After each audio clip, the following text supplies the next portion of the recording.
And I forgot to record. Come back. Hold on. My apologies.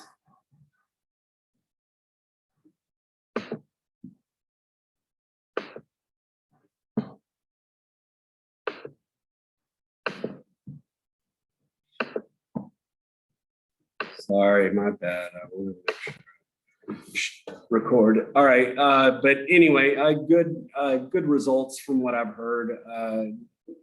Really good licensed counselor. A lot of good information from what I've heard.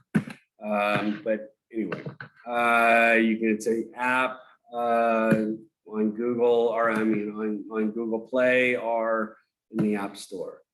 Holidays, here they are. So the 15th, that is the day after our last day. So y'all got, I've got an in service that day. So y'all are off. We have Memorial Day coming up soon. And then there's a Saturday school to cover, I think, I can't remember what day for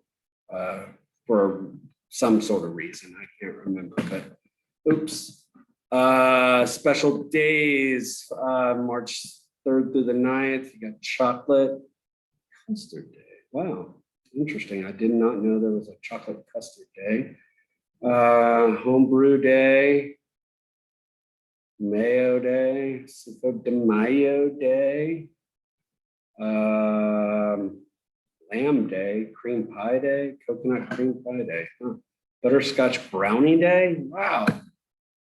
Again, Hulu, if you want cheap Hulu, there you have it. And also, I'm going to add, if you want free Amazon or cheap Amazon Prime, you go to the student, they have a student Prime thing, and it's really cheap. As long as you use your student email with the EDU, you can use it. Change your address. I'm going to put that link in the chat just in case you need it.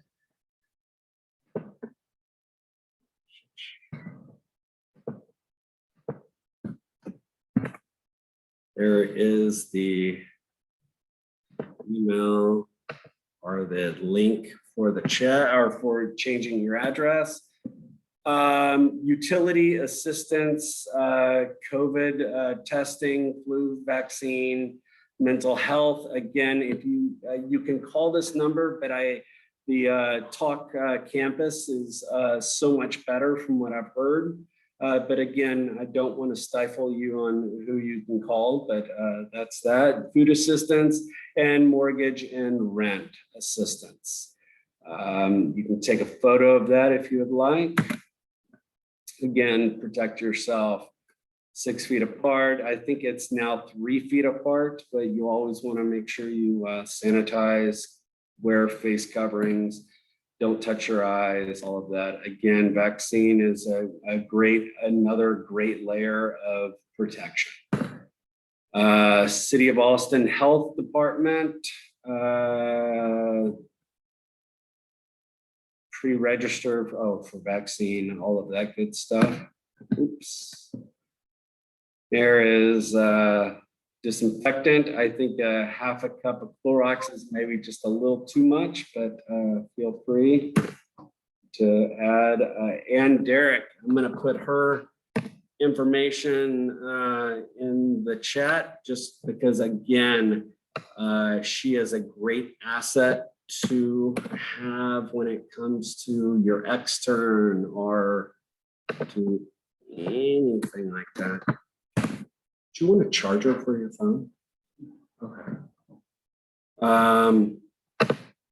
Where is it? Let's see, hold on. All right, let's see, we've got a few places.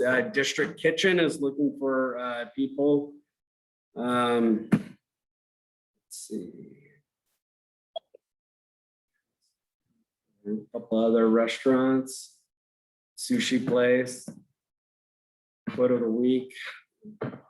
Live it, love it, breathe it, be one with it. Beige.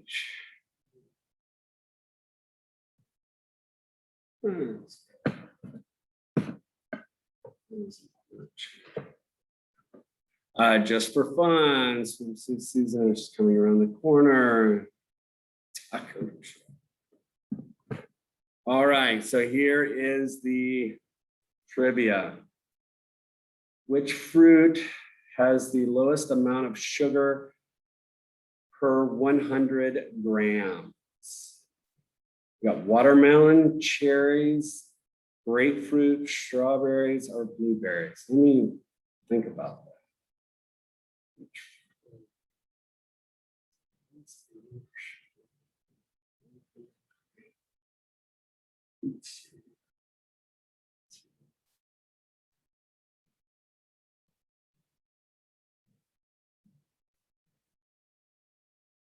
All right, hold on. Let's see what we got.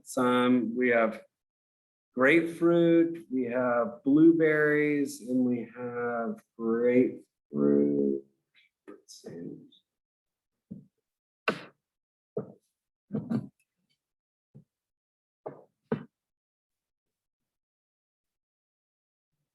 All right, I'm gonna go with grapefruit.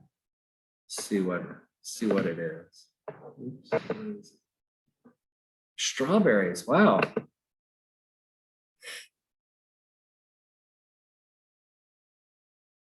All right, I didn't know that. Interesting. Stop showing this. Instead of doing attendance right now, we'll just take a picture of who's here. There you go. All right, so let's share this. Can I get a donut? Do you mind if I grab a donut?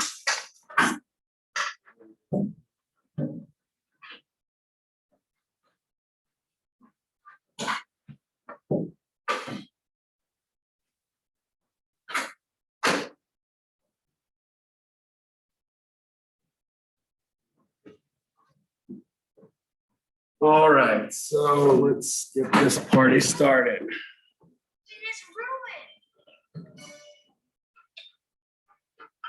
Maybe some money we can use to fix it.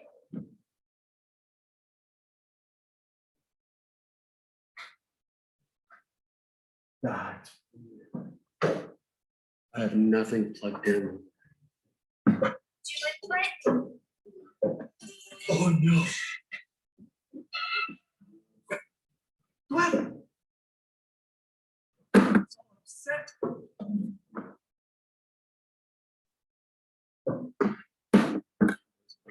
Okay. All right.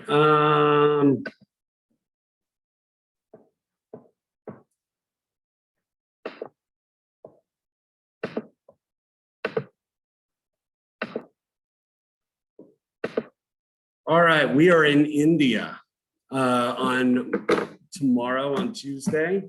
So we've got green chutney, tandoori chicken, aloo gobi, and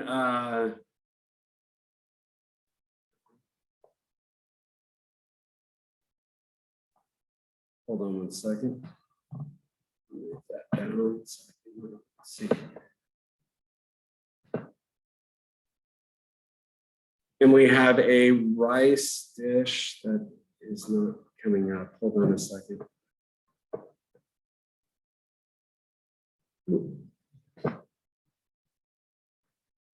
So let's talk about let's first of all see what a green chutney looks like. So everybody kind of understands what a green chutney looks like. Here is what a green chutney looks like. Here, just kind of a puree. Looks like a pesto in a way, or green salsa. But that's kind of what it looks like. All right, and let's talk about the ingredients. All right, so we have cilantro, mint, serrano peppers, shallots, limes, ginger, yogurt, and sugar. Now, let's talk about India first of all. What kind of spices, what kind of food do you see in India? Does anybody want to kind of tell me what kind of spices, what's the flavor profile of a lot of their foods? Anybody? Yeah, Great. you're gonna see a lot of cumin, coriander, cardamom, the big three C's there. You get a lot of potato base, so that's aloo. So aloo gobi is just potato and cauliflower.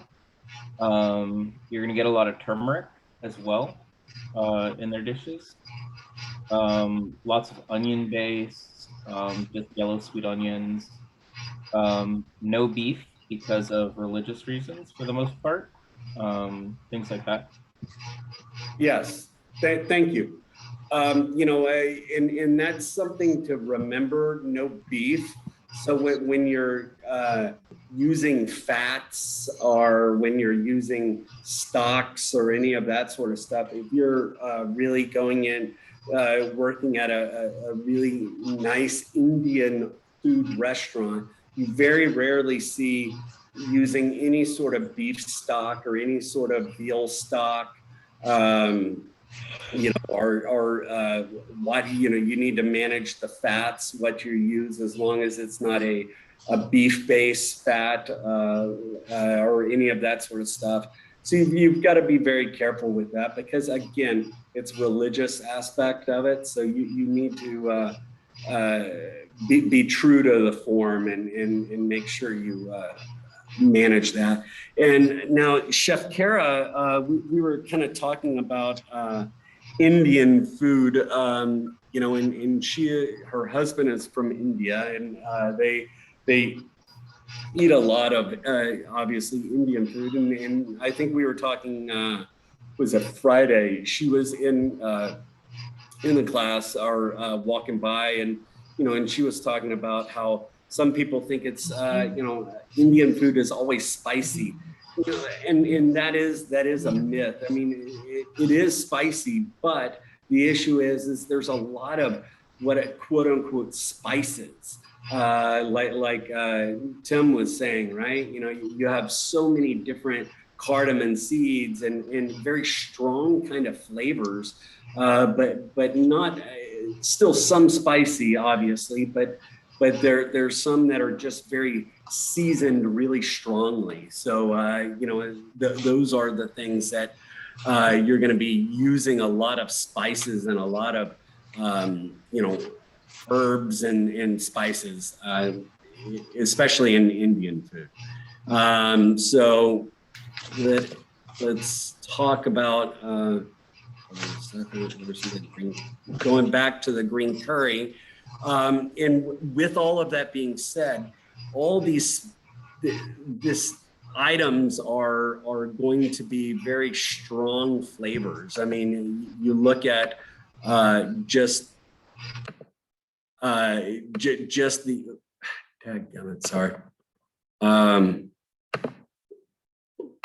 just the items on just this green kind of chutney. In a way, it's mint is a really strong herb, right? It's a very powerful, it's going to be a very strong, and you look at what you have one bunch of cilantro and two bunches of mint, right? So you're going to be heavily mint flavored, right? And then you've got 2 to 3 serranos, so that's going to give it a lot of heat to it. But what we use is that yogurt, right? That yogurt. Has anybody ever eaten? I don't know. Even seen a food challenge where they're eating a lot of hot, spicy foods. They usually drink milk, right? And that milk kind of cuts down that heat a little bit. So that's what that yogurt is there for as well. That yogurt's there to help manage the heat portion of it, the spice, and to kind of balance it all out.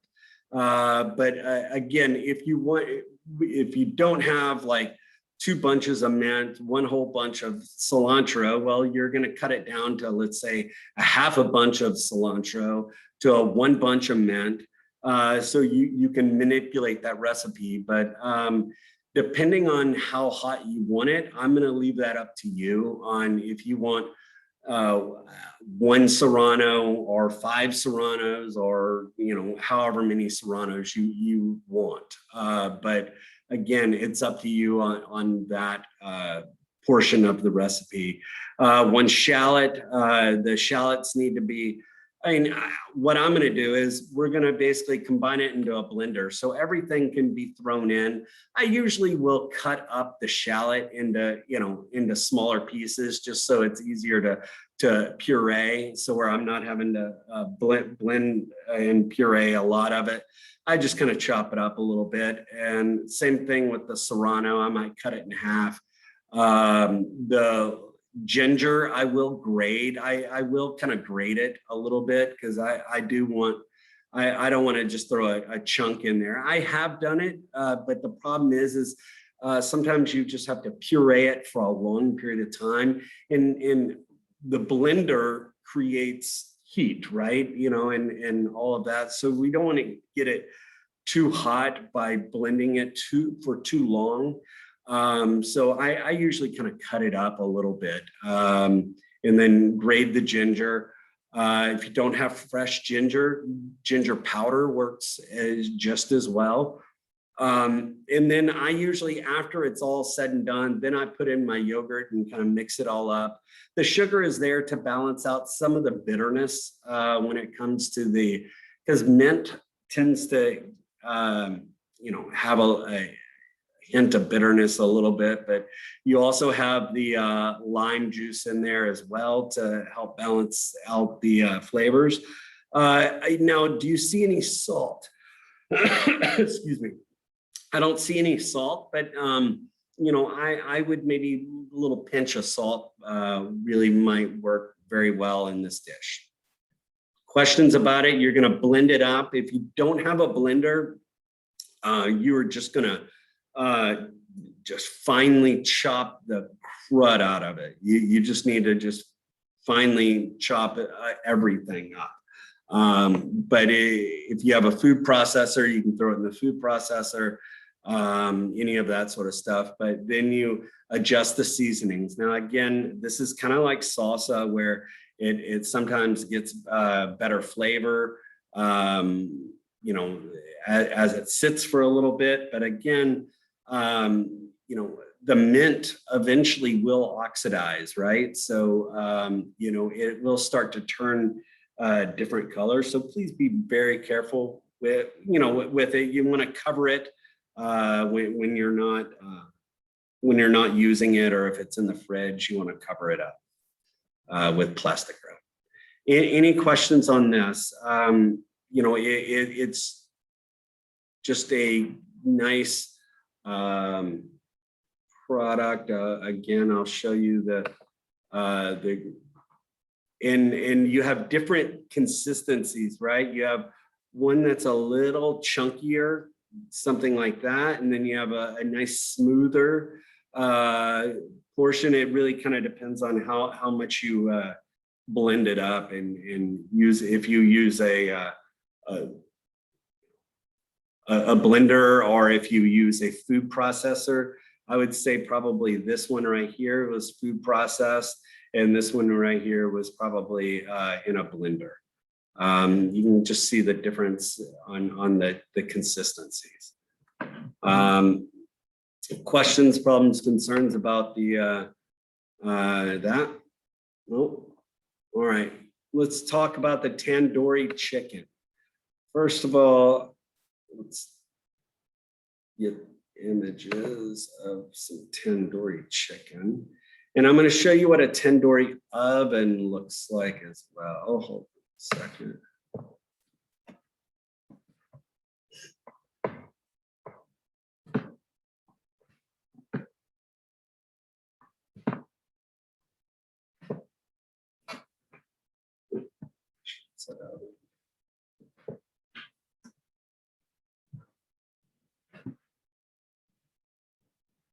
All right, so it is a tandoori oven, is something like this. It's got the, well, I'm trying to find it. Oh, there. It's kind of a deep, kind of a clay pot, if you will. And if you've ever seen ooh, but a green egg also is, I would consider, hold on.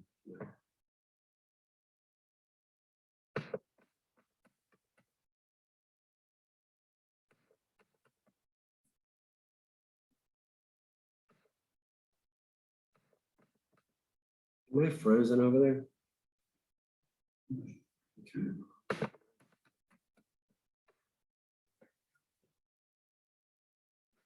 All right, now if you've ever seen a green egg before, a green egg is in the same kind of thought process, or kind of when it comes to a tandoori, and you can kind of see this is kind of like a green egg. It has the same process, same thought process, but it can get very hot. It sometimes sounds like a jet engine with it being so hot.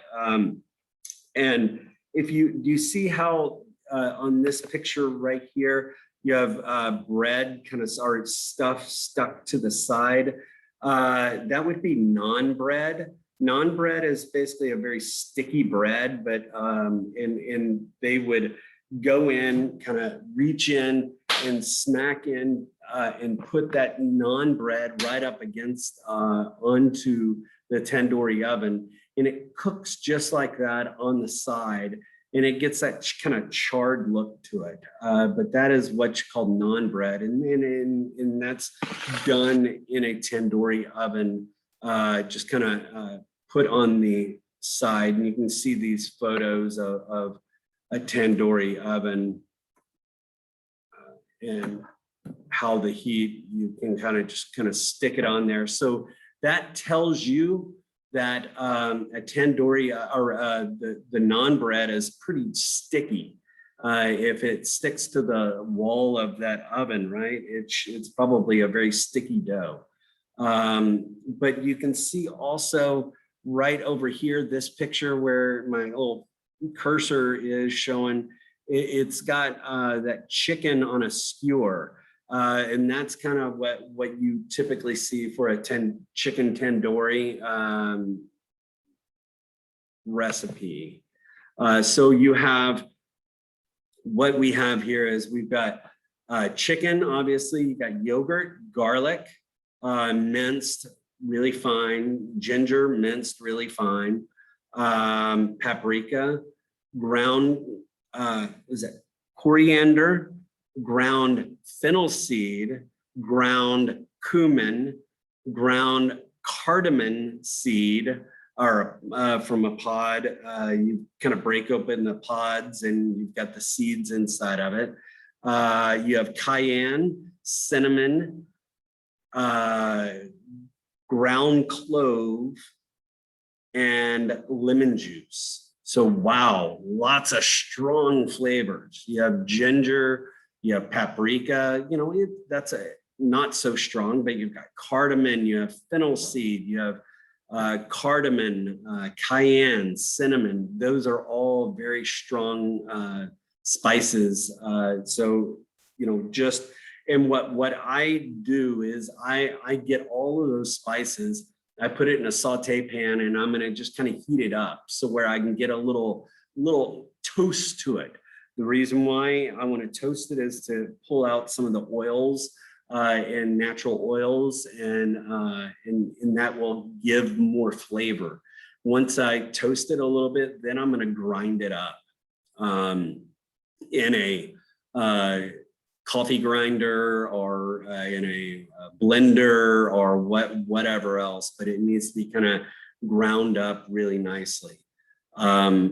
you can use fresh, or I'm sorry, you can use already ground spices, but they tend to, if you use already ground spices, sometimes I still will get a saute pan and heat it up and just kind of heat up that ground spices a little bit, just to pull out some of those oils and to bring out some of those oils in the actual spice. But you've just got to be very careful with that, just because it could burn. But you're gonna toast the spices, you're gonna grind it up, then you're going to mix it with you're gonna mix it with the yogurt, the finely minced garlic and finely minced ginger and lemon juice. You're going to mix all that up together, and you're going to have your chicken, and you're going to just kind of marinate it. You're going to toss it all in there, and you're just going to let it sit. And the reason that yogurt is there to help kind of coat that chicken a little bit. And if you've ever used mayonnaise on stuff, if you kind of will if you've ever used mayonnaise to like make a grilled cheese sandwich or something like that, because it's like a fat, right? And so that fat's gonna kind of cover it. But the yogurt is kind of the same thing, where it's gonna cover it, and it's gonna help that yogurt and all of those things. It's gonna help it brown really nicely and kind of get a little kind of char to it. Let me try to go back to that chicken. And here is kind of the chicken. You have dark pieces right there, and that yogurt helps trap all those spices on there as well. So you can kind of see this. And if you were using a whole chicken leg, let's say, a lot of times you will see, knife cuts in the actual like meat itself. You can kind of see a slice here, and they slice this, and that's to help for that kind of like the gnocchi in a way of, remember the finger thing, or the rolling it down the wire whip or that board. It helps trap that sauce and that product on there, so that it gives flavor inside as well. But if we're doing just a chicken breast, that sort of stuff, but you can kind of see something like a kebab style. But these are different ways, but you can see that charring you get. That's a traditional kind of charring. So if you don't, obviously I don't have a tandoori oven even at the school, but if you're going to char it, you want to, you can throw it on the grill, get a good char, really high heat, or if you don't have a grill, you can get it in a broiler, like in your oven, put it on the broiler section or top, or really 500 or as high as it can go, so where you can get that kind of nice char to it. But that's traditional kind of look to the chicken. But you're going to let it sit and marinate. So this is a marinade. So my suggestion, just looking at this, you got the chutney, you got some rice, you have a cauliflower dish, and you have chicken. So I would say probably one of the very first things I would do is get that chicken marinated.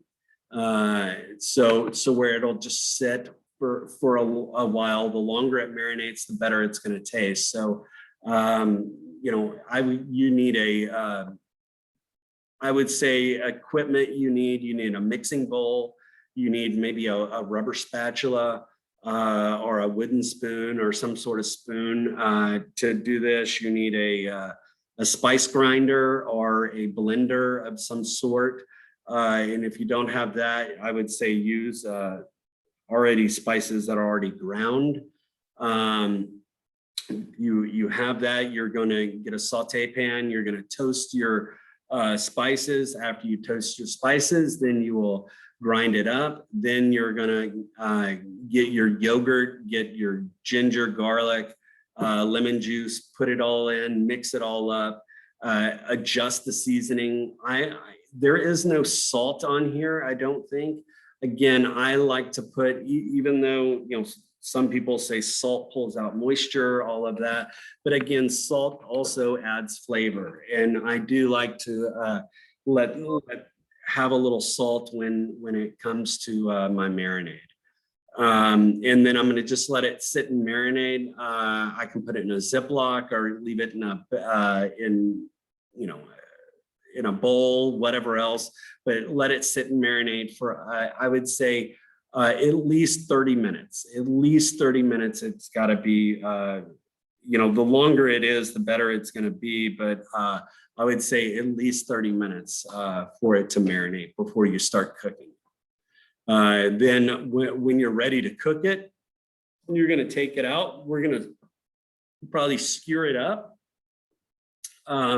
If it's a chicken breast, if it is a leg and thigh, so they still sometimes will skewer up a leg and thigh because a tandoori chicken or tandoori oven is like in the ground, right? Or kind of going up. So a lot of times you'll get a big skewers and they'll skewer it into even the leg and thigh with the bone still in there, and then just kind of prop it up inside the tandoori oven. But you're going to skewer it up. You want to leave a little of that marinade and that yogurt kind of on it because that helps kind of blister and gives something for the blistering and the charring to char on.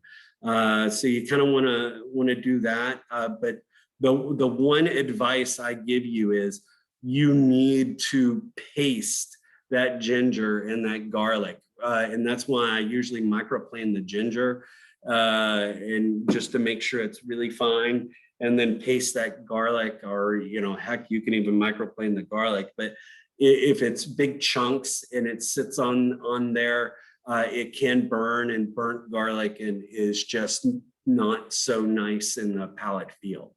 And then you're going to cook it, get a nice char. If you're at home, you can put it on the broiler section, get a nice char, and then turn off the broiler and then turn it just on a regular oven, just to cook it until it's 165 degrees. The only problem is with it being red, right? It's got a red color, everything. You're not going to be able to tell if it's raw inside, right? Because it's going to have that kind of reddish, kind of weird kind of color. So you need to just make sure that you check the internal temp and make sure it's done, whatever it is. Any questions about the tandoori chicken?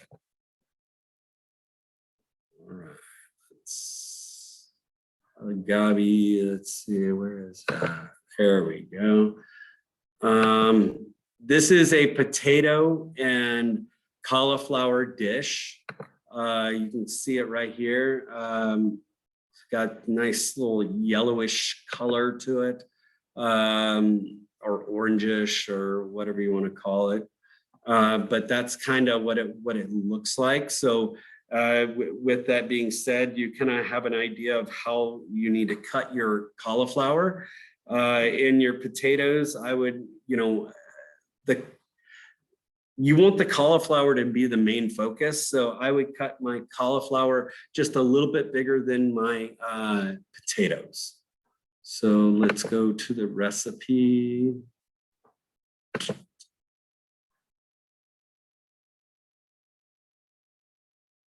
So we first need to make this dish.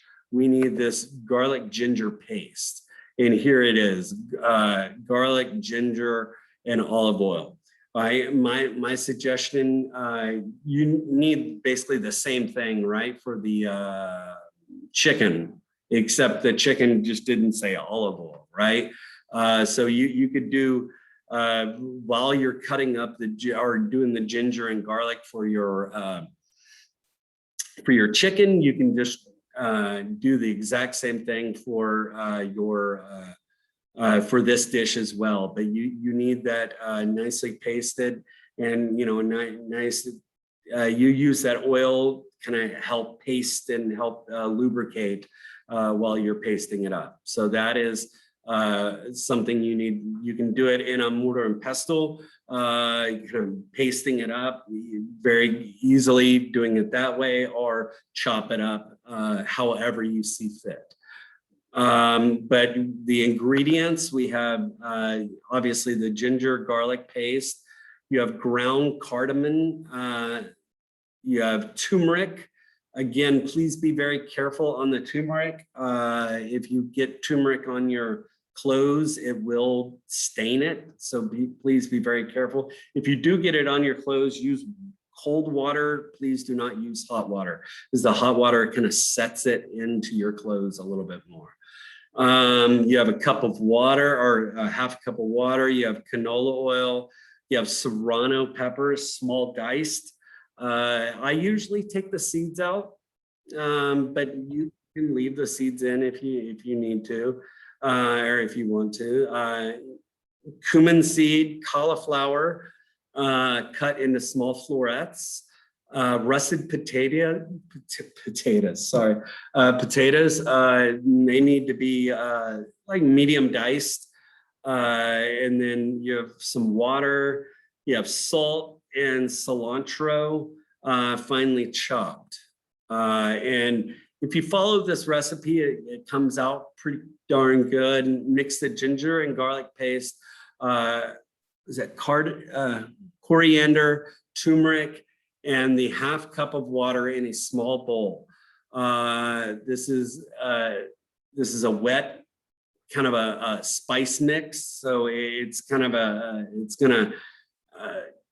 it's just going to be kind of a wet mix. You're just going to set that aside. So you're going to put your ginger and garlic paste that you made, turmeric, coriander in the water in a small bowl, and just kind of mix it and let it sit kind of off to the side.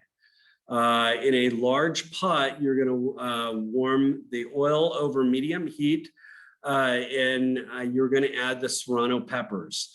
After about 30 seconds, now just remember, you got to be very careful. If it's too hot, it could burn it. So please manage that. And since you're putting in the peppers first,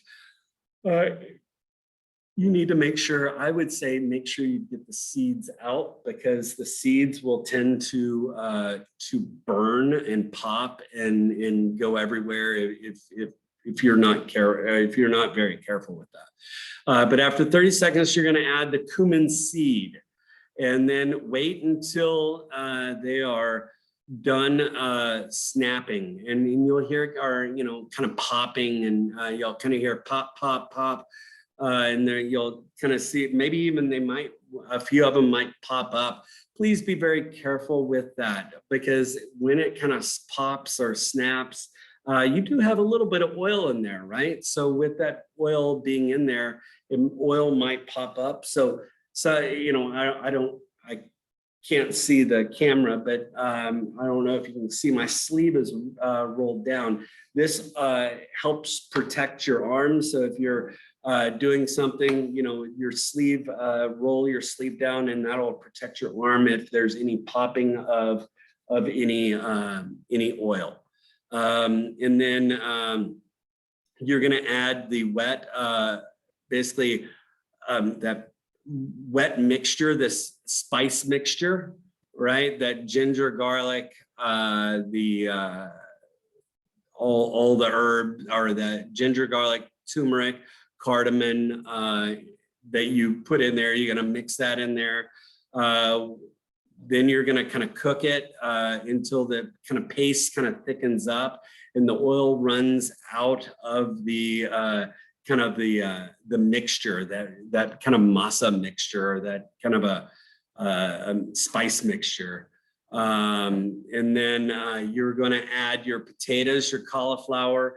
You're going to stir to coat the vegetables with that mixture. You're going to season with salt You're going to add another half cup of water to it. You're going to cover and cook over medium heat for about 10 to 15 minutes. Then you're going to remove the lid. You're going to stir it. If you're at the school, you don't have a lid, you can always use aluminum foil, pie tin, anything like that, or even a parchment paper lid. Let's see, you're gonna cook it until the cauliflower and the potatoes, are cooked thoroughly. And it's about 5 minutes, or so.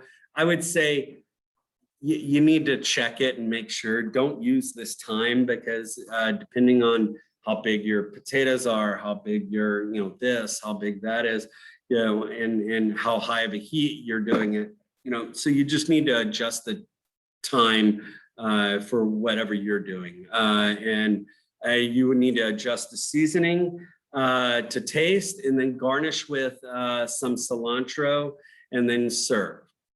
Okay, and that is it. And I'll show you the photo one more time of what that looks like. There we have it.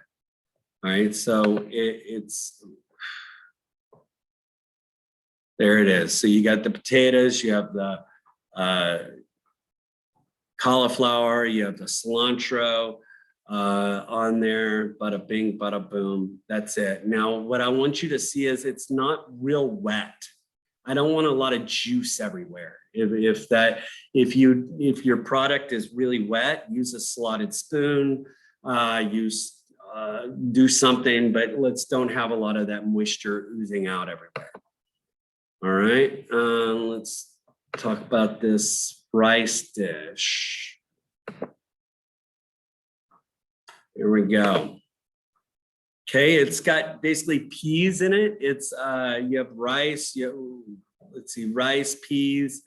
Usually, this one has a little color, but it's usually, I usually see it more on the whiter side, just a white rice. But again, they'll season some of it sometimes with turmeric or whatever else. But I think we're just going to do I think it's more of a white rice. Let's see what.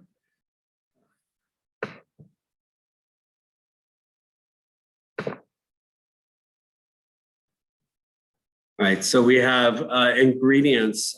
You have oil, whole garlic. You have cardamom pods, and it's green cardamom pods. You have a cinnamon stick. You have onion. You have garlic, basmati rice. You have vegetable stock or chicken stock. Again, please don't use veal stock. Please don't use beef stock because, again, religious aspects. And then you have green peas. All right, so this pretty straightforward. I kind of do it kind of like the rice pilaf method. I'm going to get my onions. I'll small dice my onions, and I would say for sure small dice your onions because the onions shouldn't be the main focus. The peas and the rice should be the main focus. So so what you have is you got your onions. You'll sweat your onions in some sort of fat in a pot, a sauce pot, and I also chop up it says whole clove of garlic. You can leave it whole or you can chop it up. I'm okay with either or, as long as when you're serving it, you're not serving that whole garlic clove. So I get my onions, I sweat my onions. I don't want any color. Then once I get my onions in there, I will toss in my my rice. And if I was using chopped garlic, I would do my onions and then I would put in my chopped garlic. Then I would toss in my rice. And you kind of want to, you're not trying to do Mexican rice, but you're trying to, coat it with some fat. Then you're gonna, I usually put in my cinnamon stick, my cardamom pod, my 1 pod, and then if I was doing a whole garlic clove, I would throw in that whole garlic clove, toss it around. Then I would put in my my liquid, and then let it come up to a simmer. Once it comes up to a simmer, I would cover it with aluminum foil or whatever, and then either you stick it in the oven and you bake it and cook it in the oven for about 20 minutes, and then I'm sorry, I did not put in my peas. I forgot to talk about my peas. I apologize. After I put in my cinnamon stick and all of that, then once my rice comes up to a simmer, then right when I turn off the heat to stick it in the oven, I usually put in my peas, then cover it up, and then bake it or cook it in the oven until done. Once it's done, I fluff it up with a fork. Please be very careful. Basmati rice overcooks. Basmati rice is a very thin, long rice. And what happens is if you mix it too much or you stir it or if you overcook it, it starts to fall apart and turn into mush. So you need to be very careful with that basmati rice. And please try to avoid from overcooking it. And that's the reason why I was about to talk about how fragile they are. And then, so if you put in your peas too late or after it's cooked and you try to mix in the peas, your rice tends to start to break apart. And with that breaking apart, it starts to just look kind of clumpy and just not so nice looking. So just manage that a little bit. Any questions on the rice? I would fluff it up, make sure it's seasoned with some salt, because again, this is not in Asia, right? We're not using a lot of soy or any of that sort of stuff. So we do need the salt there to bring out that flavor. Questions or problems about the basmati rice or the rice dish? We good? All right, let's take a 10-minute break. We'll come back in 10 minutes. Cool. Rock and roll. I'm gonna Hey, go. Chef. Oh, yes. I'm gonna log off and head that way. I'll be up Okay, there heard that. in a few minutes. Yeah, no worries. Thanks, man. Chef, what time do you prefer us to pick up the groceries by? Could your groceries? You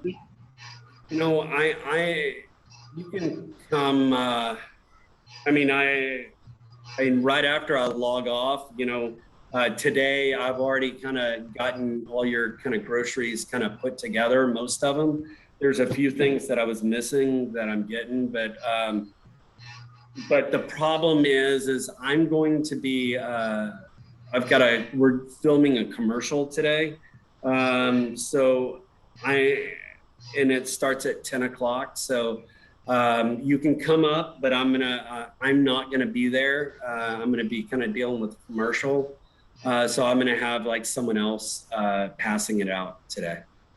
Okay, do I need to go to a different place than I went last time, or where I came to pick it up last time? Did you come through the front or the back? I can't remember.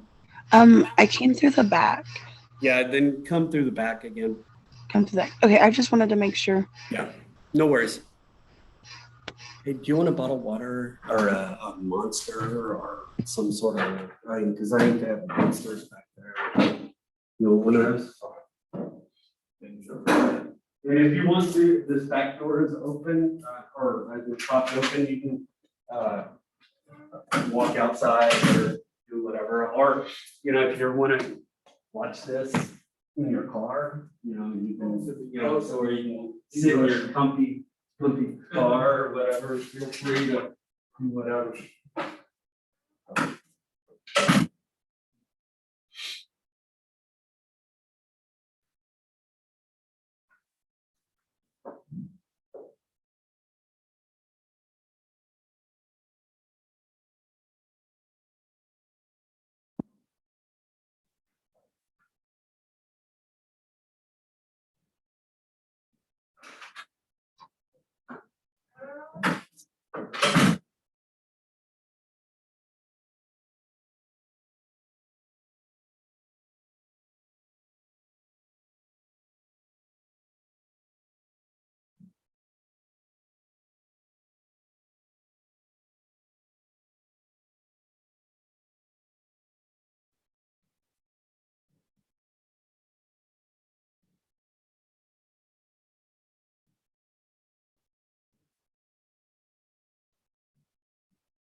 Camera stuff yet? Oh, no, that's right. Oh, I'm just doing my lecture. All right. Or have one here. You want another? No. Okay. Appreciate it. Break. Another 5 minutes.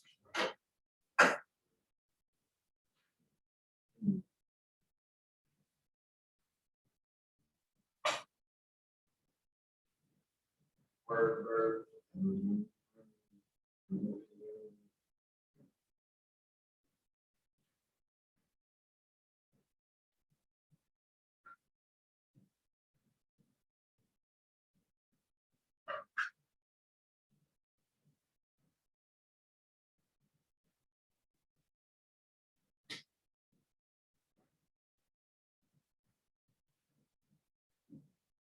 I think the monster is so it's in that. So I'll let it sit for a few minutes.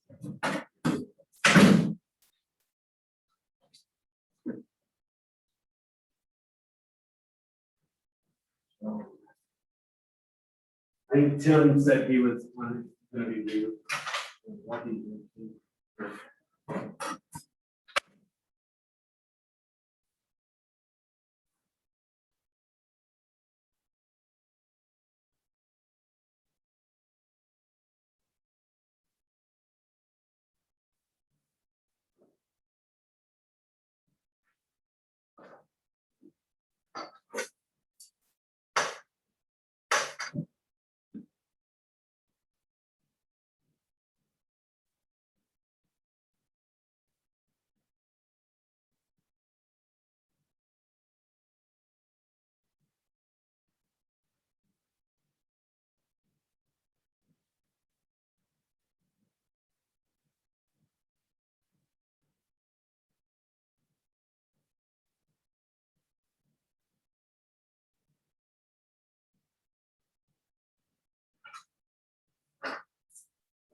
Do you want a water as well? I'm good.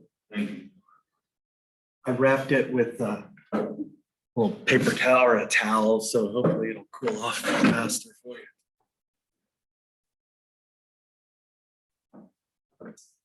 All right.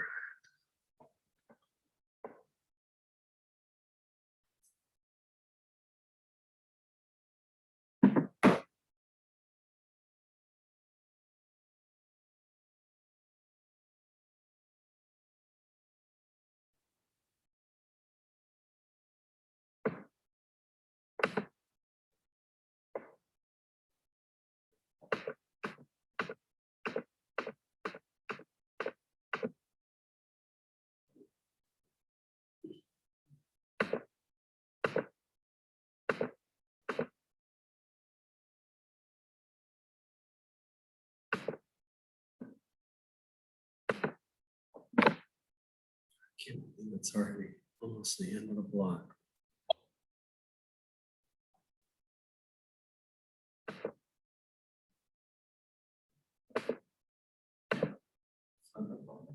Yeah.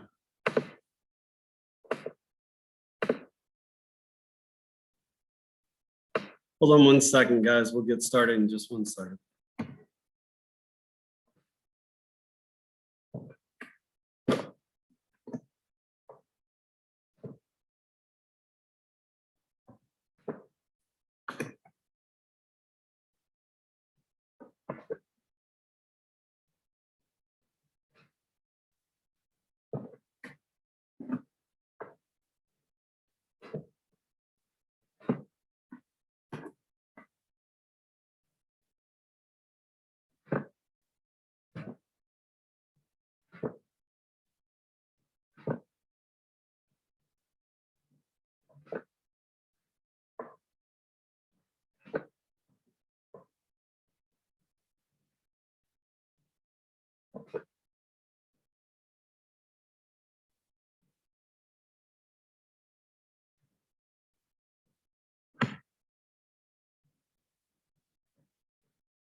All right, let's see, it's 7:10.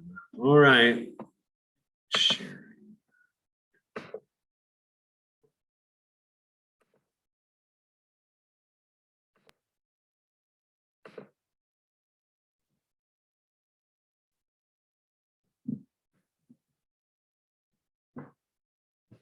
All right, so we're gonna be in China the following day. All right, so this starts starting what is it? Wednesday, starting Wednesday, we're gonna be in Asia pretty much the rest of the time we're in this class. For the next week and a half or so, it's going to be Asia. We're going to be in China or Japan or Philippines or wherever, but we're going to be doing Asian style food. So we're going to be doing kung pao chicken, obviously steamed jasmine rice, and a vegetable lo mein. And we also need to make extra rice for that day as well, because we need some rice for fried rice. And we are going to need to make sure that we have have it made a day ahead of time.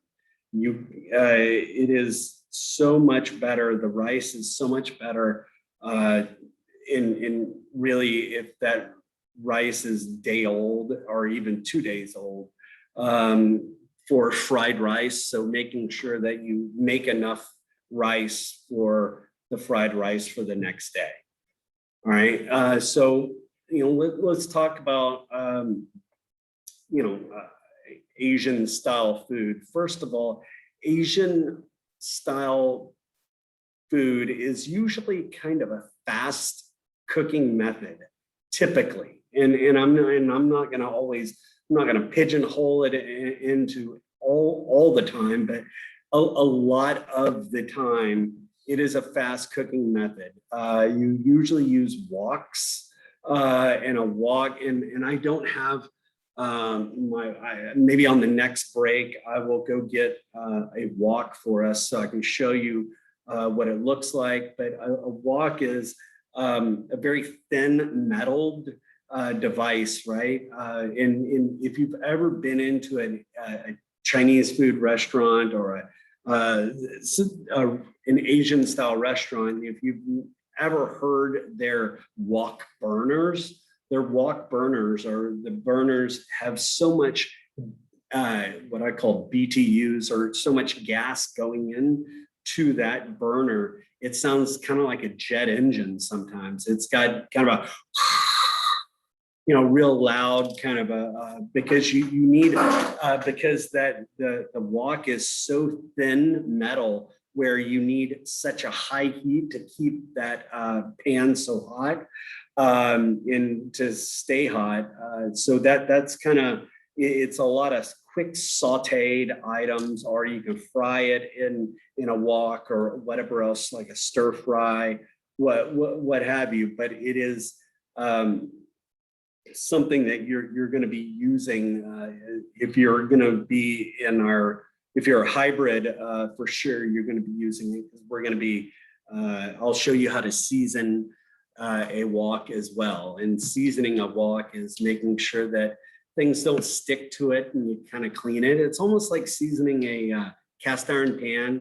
You got oil and you have salt in there, and you just kind of, because and if you've ever seasoned a pan, what happens is metal, all the pans are metal, right? So you have little cracks and grooves because the metal heats up and cools down, heats up and cools down, and there's little grooves and crevices in the metal that you can't really see with your naked eye. But if you use a magnifying glass or something like that, you can see it.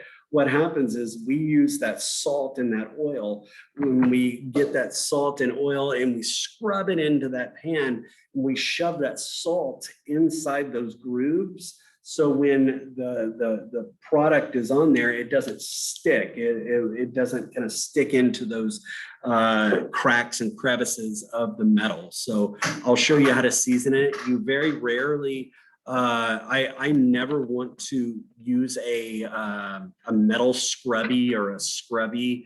You know, I will use like a wet towel or even a sponge, but I don't want like a very abrasive scrubby on a wok just because of you're going to scrape off the seasoning or it's like a cast iron skillet. You're going to scrape it off, and once you get you kind of rinse it off with soapy water and kind of rub it down, but you always want to make sure you rub down front and back of the wok before you store it. Rub it down with oil, you know, so it doesn't rust or you know, I mean, they'll rust if you don't. So please rub it down with oil before you store it for the next use. But let's talk about the Kung Pao chicken. Kung Pao chicken, when you think of that, you know, you need to make sure it's not too spicy. You know, there are certain things you need to have in there. You have, let's see, the oil, you have the bird's eye chili or the dried chilies, those red chilies. And I think I had given them to you last week for Africa, for one of the dishes that we were doing for Africa. But you'll be getting some more today. And Szechuan peppercorns. That is something you know, when you're doing Chinese food or any sort of Asian style food, a lot of times you will use Szechuan peppercorns instead of black pepper. Szechuan pepper has kind of a different spice or flavor, but it's something that you see a lot.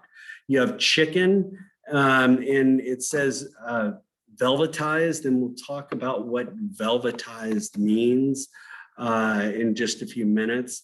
You have garlic, you have ginger, you have scallions, you have red bell peppers, peanuts, soy sauce, chicken stock / water, and a cornstarch slurry. So does anybody know what velvetizing chicken is?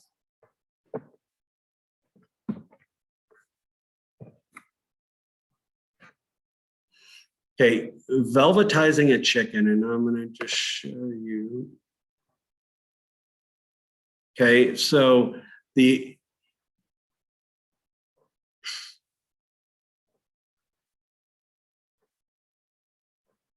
ingredients are basically, I think it's just cornstarch.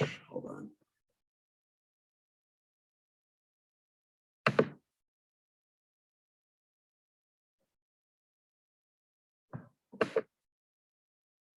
All right, so you have rice vinegar. I would say if you want to, you can take a photo of this. You have rice wine vinegar or some sort of vinegar. You have egg whites, cornstarch, salt, oil, and then you have the chicken. Okay, so the reason, and if you've ever had Asian style or chicken that they've velvetized, velvetizing kind of gives you that little bite. It's got that kind of harder or kind of that kind of bite, but inside of the chicken, it's kind of soft. It's got that kind of soft kind of a feel to it. That kind of is, I mean, compared to like a grilled piece of chicken or a chicken that I throw into a pot of water, you really want to, it gives a different texture. It gives that kind of bite that you're looking for instead of a kind of a mush. So you don't have to do it if you don't want to, but the way you do it is you're going to whisk together the vinegar, the egg whites, you're going to whisk together, but not the chicken. You're going to place the vinegar, egg whites, cornstarch, and salt in a bowl. You're going to mix until combined. You're going to make sure the egg whites are loose, but before adding the chicken, you're going to add the chicken. You're going to refrigerate it for about 30 minutes. You're going to add you're going to toss it in, make sure it's all tossed in really well. You're going to bring a sauce pot of water to a boil. You're going to bring a large sauce pot of water to a boil over medium heat, and you're going to add about a 1 tablespoon of oil. You're going to reduce the water temperature to a simmer. You're going to then carefully add the chicken, carefully stir and cook for about 3 minutes until the chicken will turn opaque, or kind of, I would say, just about 3 minutes or so, 3 or 4 minutes. Hold on one second. Kind of move this over. Okay, there we go. Opaque, and it should cook thoroughly or cook throughout. Drain the chicken, remove the chicken with a slotted spoon, and cool and drain, and then you kind of stir fry it. And this basically makes your chicken is completely cooked all the way through, right? It gives you that little bite of texture, but also is so when you stir fry it again, you get that crispier kind of, or that nicer look on the outside. But you need to just make sure you drain that chicken and kind of dry it off a little bit before you stir fry it. Okay. But that is what velvetizing a chicken, and maybe what I might do is I might just show or let whatever the class wants to do, they can either velvetize it or not. And then if you don't velvetize it, I will velvetize mine, so where you can at least see a difference and look at the texture and the consistency, so you can kind of make your decision however you see fit. But that is, and I will,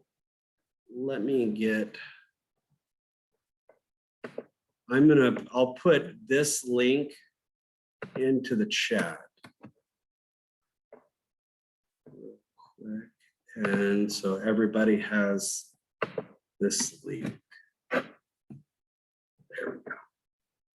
And that is velvetizing a chicken. All right, now going back to the recipe.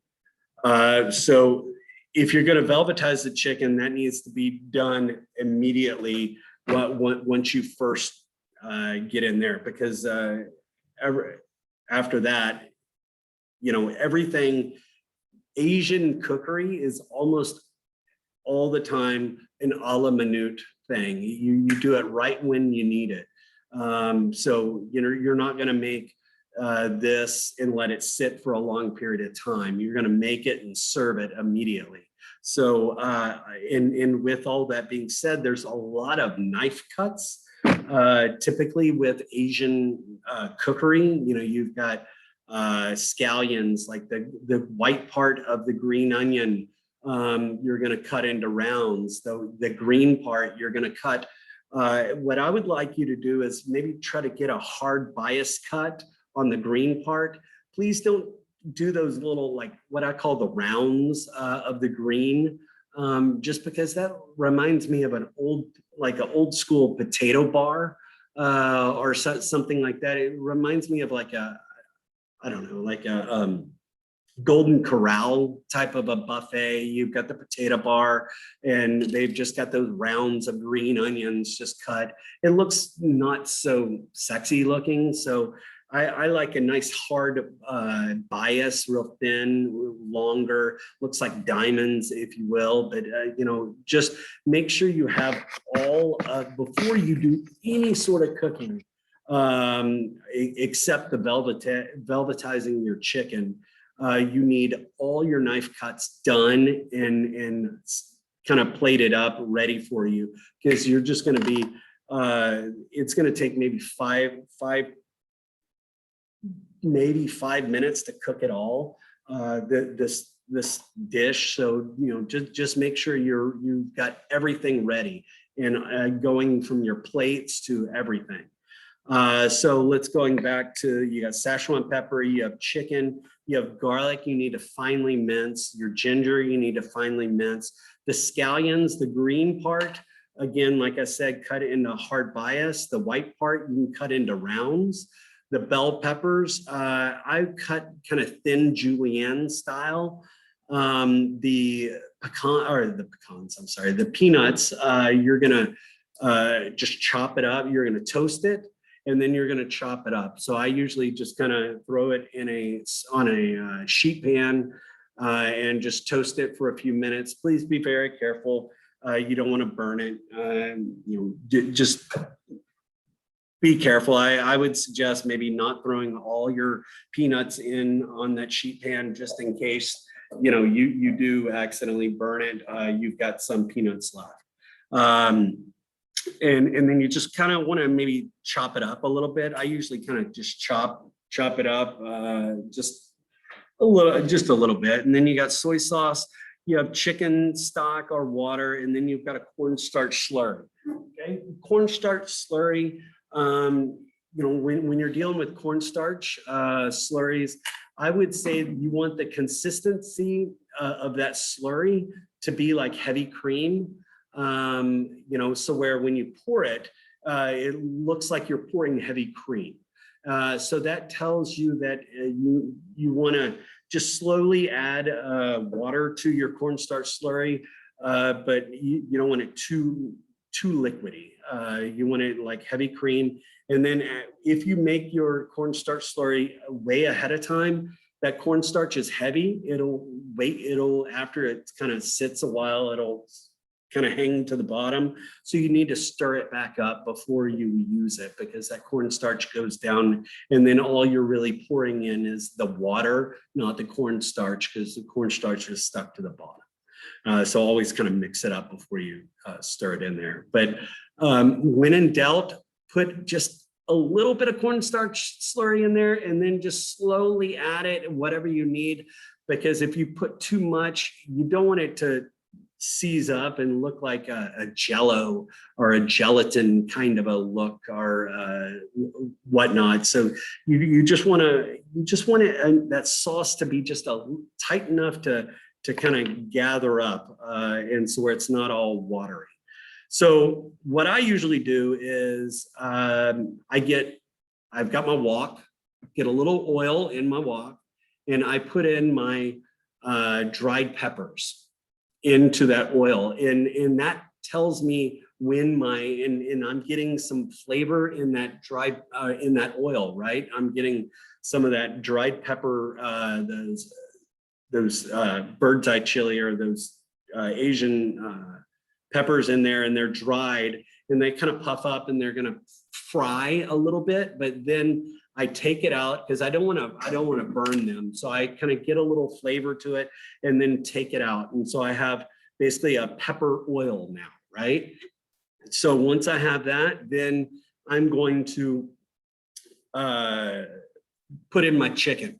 Okay, and I want to kind of cook my chicken. What I usually do is I cook my chicken right off the bat because my pan is at its hottest, or that wok is at its hottest right then and there. And I can kind of get my chicken nice and cooked. I take my chicken out, then I will put in my bell peppers, put in my garlic, my scallion, my white part of the onions, toss, being very careful, and you're tossing it and you're moving it around because the burner is so hot, right? If it's sitting there, it could burn. So you're just tossing it, and you're kind of mixing it up. And then you're gonna put a little bit of soy in there, a little bit of, I even sometimes put just a little bit of hoisin in there, a little bit of just a touch, like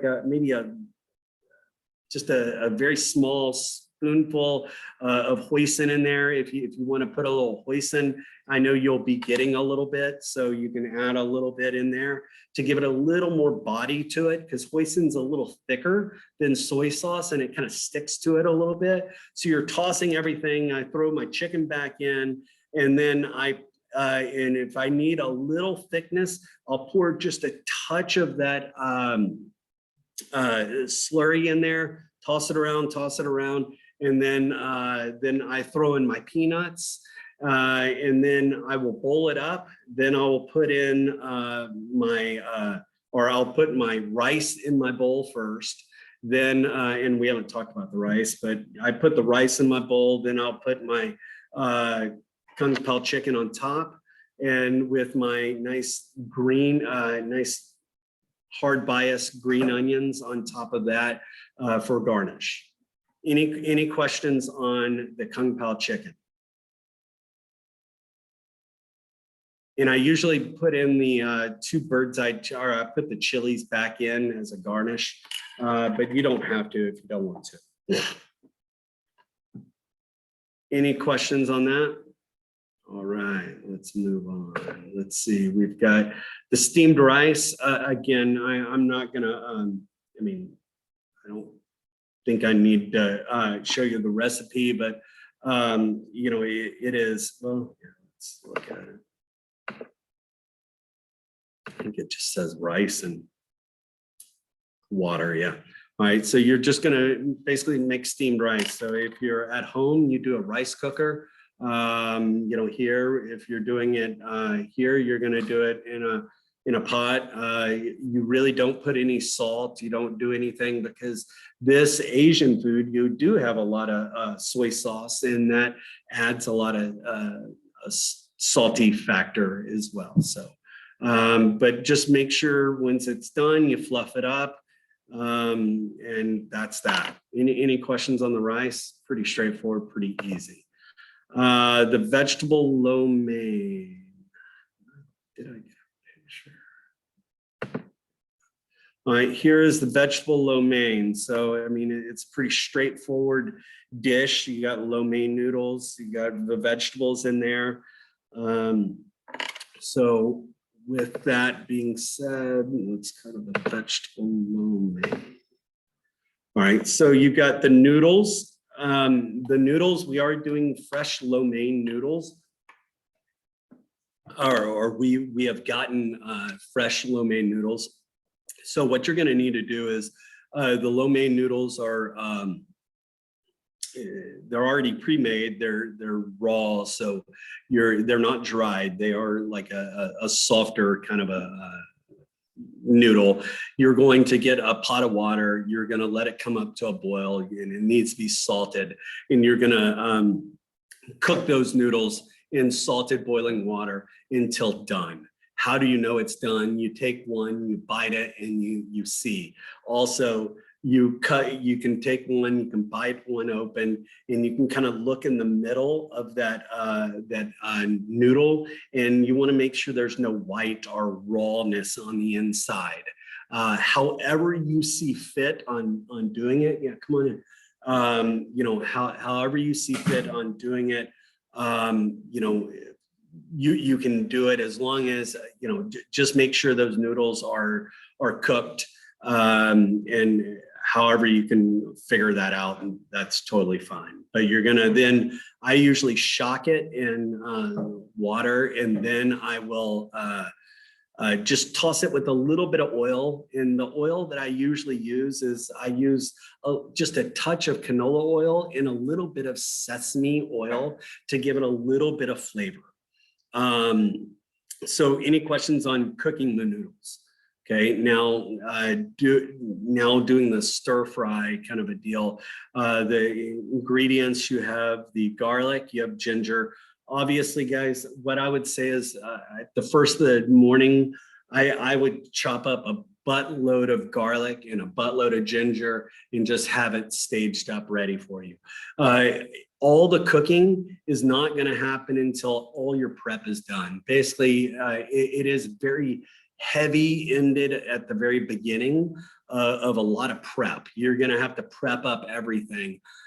So, it's not like you cooking. It's not like last week where you could cook, we could make, I don't know, some dough or one of the other dishes and then come back and prep a little bit later. You've got to prep it all at the same time. The yellow onions, I would say, julienne, fine julienne on that. But again, you're going to be using you got yellow onions and probably some green, the green or the white part of the green onion as well. You'll probably be using the carrots. You want fine. All of this is Asian style cutting vegetables, right? So it's real thin, really quick because it's all quick cookery, right? Let me go back to that photo of the vegetable lo mein. So here you can see all the vegetables are cut really small, really easy for it to cook very fast because you shouldn't have a big old vegetable in there because it's not going to cook evenly and quick enough. All right, so make sure that all your vegetables are cut proper size. You have celery. I cut pretty much on a hard bias, real thin slices, maybe little like it looks like half moons or something like that, but very thin, thin to what I would call thin to win on this. And then you got Napa cabbage. You're going to be using a little bit, and you got mushrooms. You can quarter them, you can slice them, you can julienne them. I mean, you can do just about anything. But again, all of these vegetables, you're going to be using a chopsticks. So, it needs to be able to grab with a chopstick size wise. So make sure all your vegetables are cut appropriately. And then you have bell peppers, same thing. Just make sure you get the sticker off of the bell pepper before you cut it. Cause I've gotten a couple that people have, and I'm tasting and I see a sticker on the bell pepper. So always make sure you get that sticker off. You also have soy sauce, you have oyster sauce.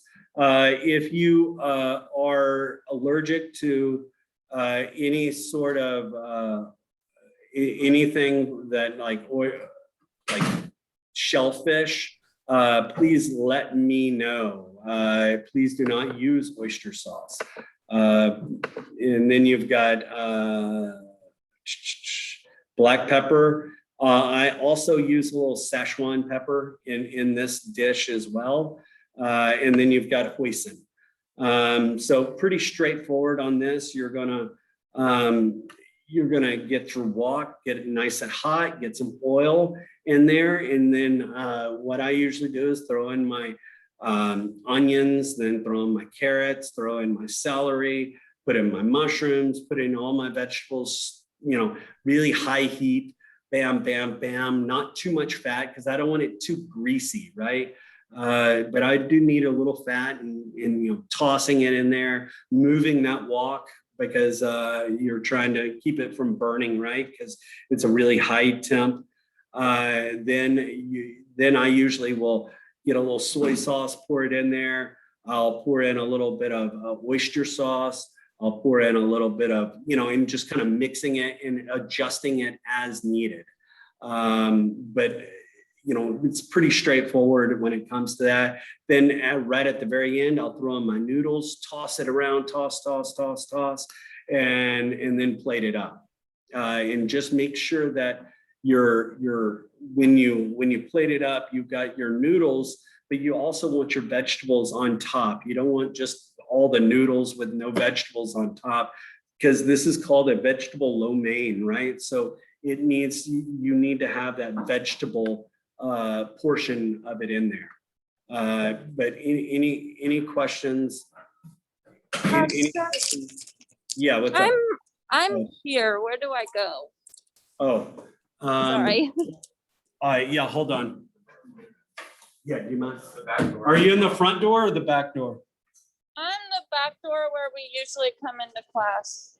Oh, okay, come, like when you're going to K6, I think that back, the door is propped open. That back door going into like K6. The Or- class we used to be in? So- Someone's gonna come out and grab you. Okay, thank you. So any questions on on this dish? All right, I think that's, oh, and you need to make sure you make the rice for the next day. So your steamed rice, I would maybe make an extra half cup to a cup, like a half cup of rice. So you can save that little bit of rice for you for the next, or for the next day, for the fried rice. All right, so let's take another 10-minute break or so, and then we'll come back and do the next day.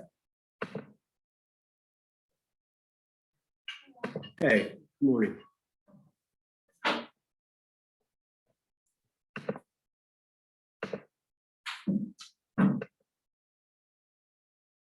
There's donuts if you would like it, right here.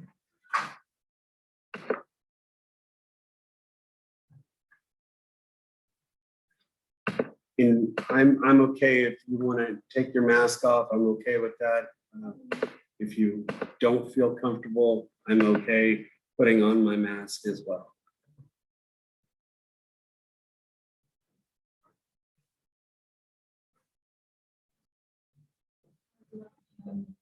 And I've got what, or you've got a drink.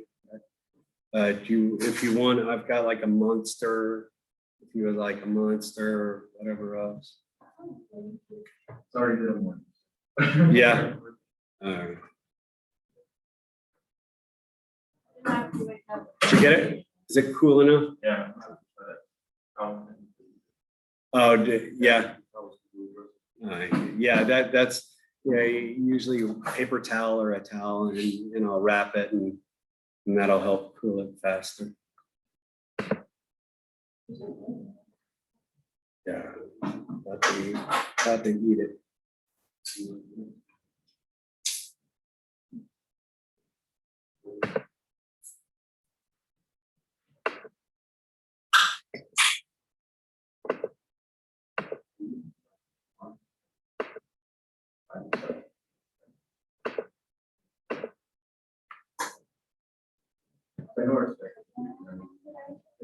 Yeah, chicken. Y'all are doing chicken and rice and asparagus, I believe.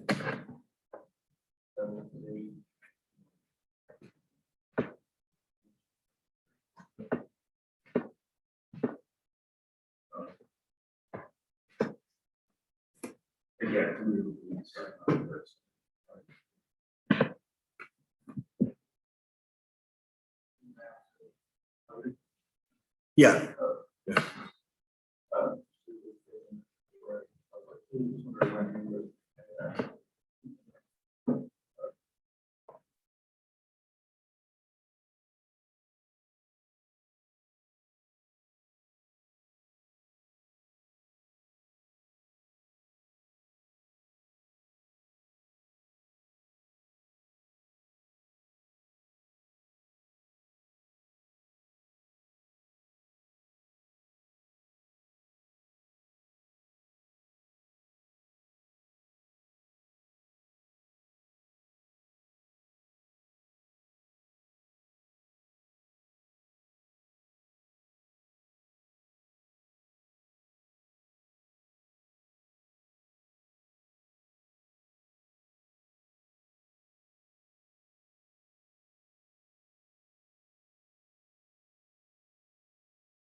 So to I did people. take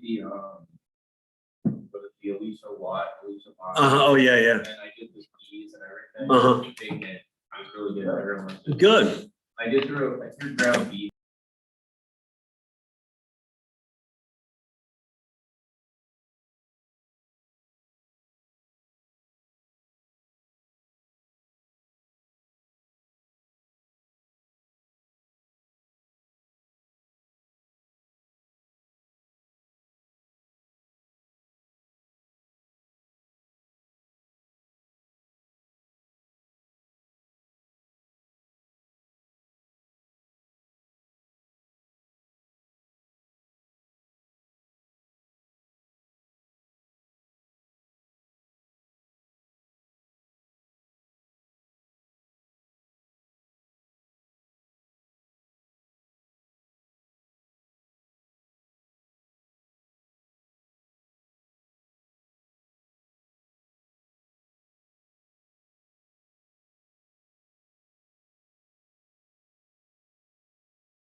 Ahead of time, keep them in the feet high.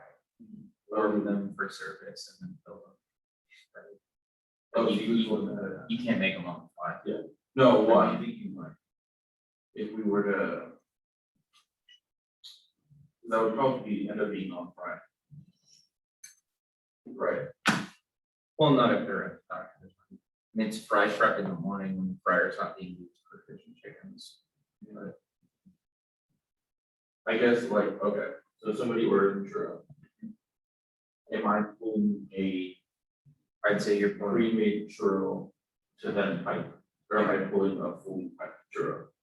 No, pre-made churro pipes is it's something. Because you don't want the pastry. That's where I think it might be an issue, just the heat. Like, I would prefer them just kind of like pull out the heat, put on a plate kind of. Sure. But everyone would, right? Yeah. There's just so much crap going on. I don't wanna.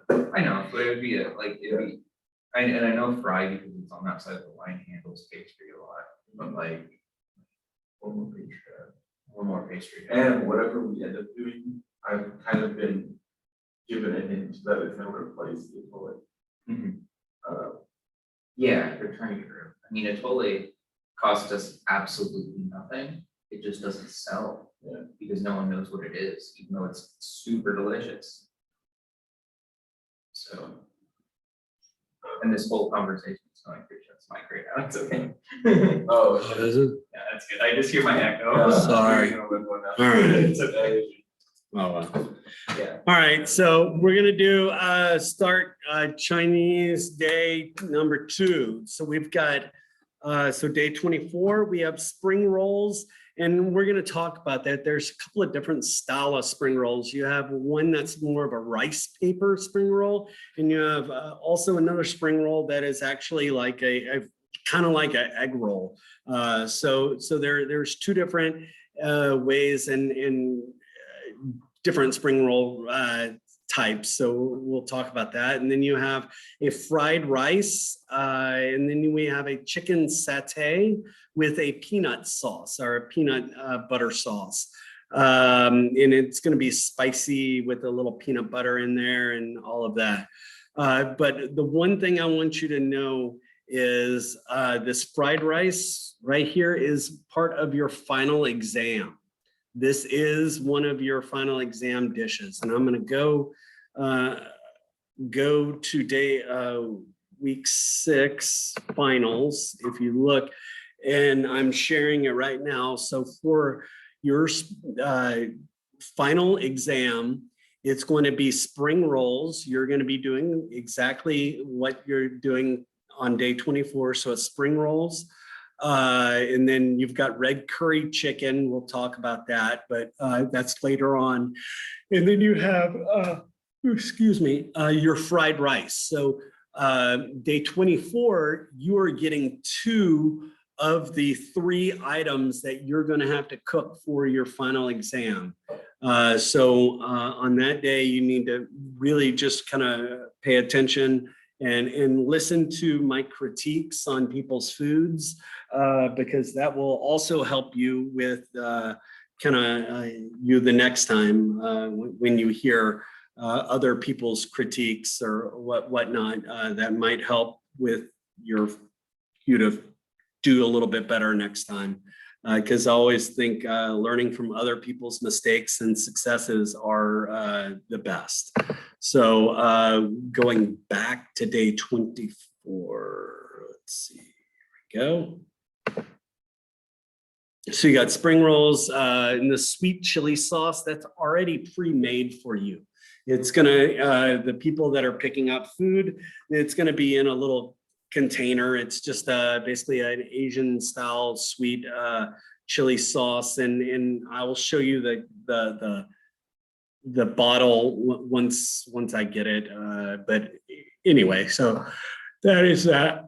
So let's talk about the recipe. Well, here, let's show you pictures. All right, so here is a one style of spring roll. This is a fresh, basically a fresh kind of a Vietnamese spring roll. Typically, Vietnamese is more of a kind of a rice paper spring roll, and then you have more of a Chinese style of spring roll that is this kind of a spring roll that's wrapped up and fried.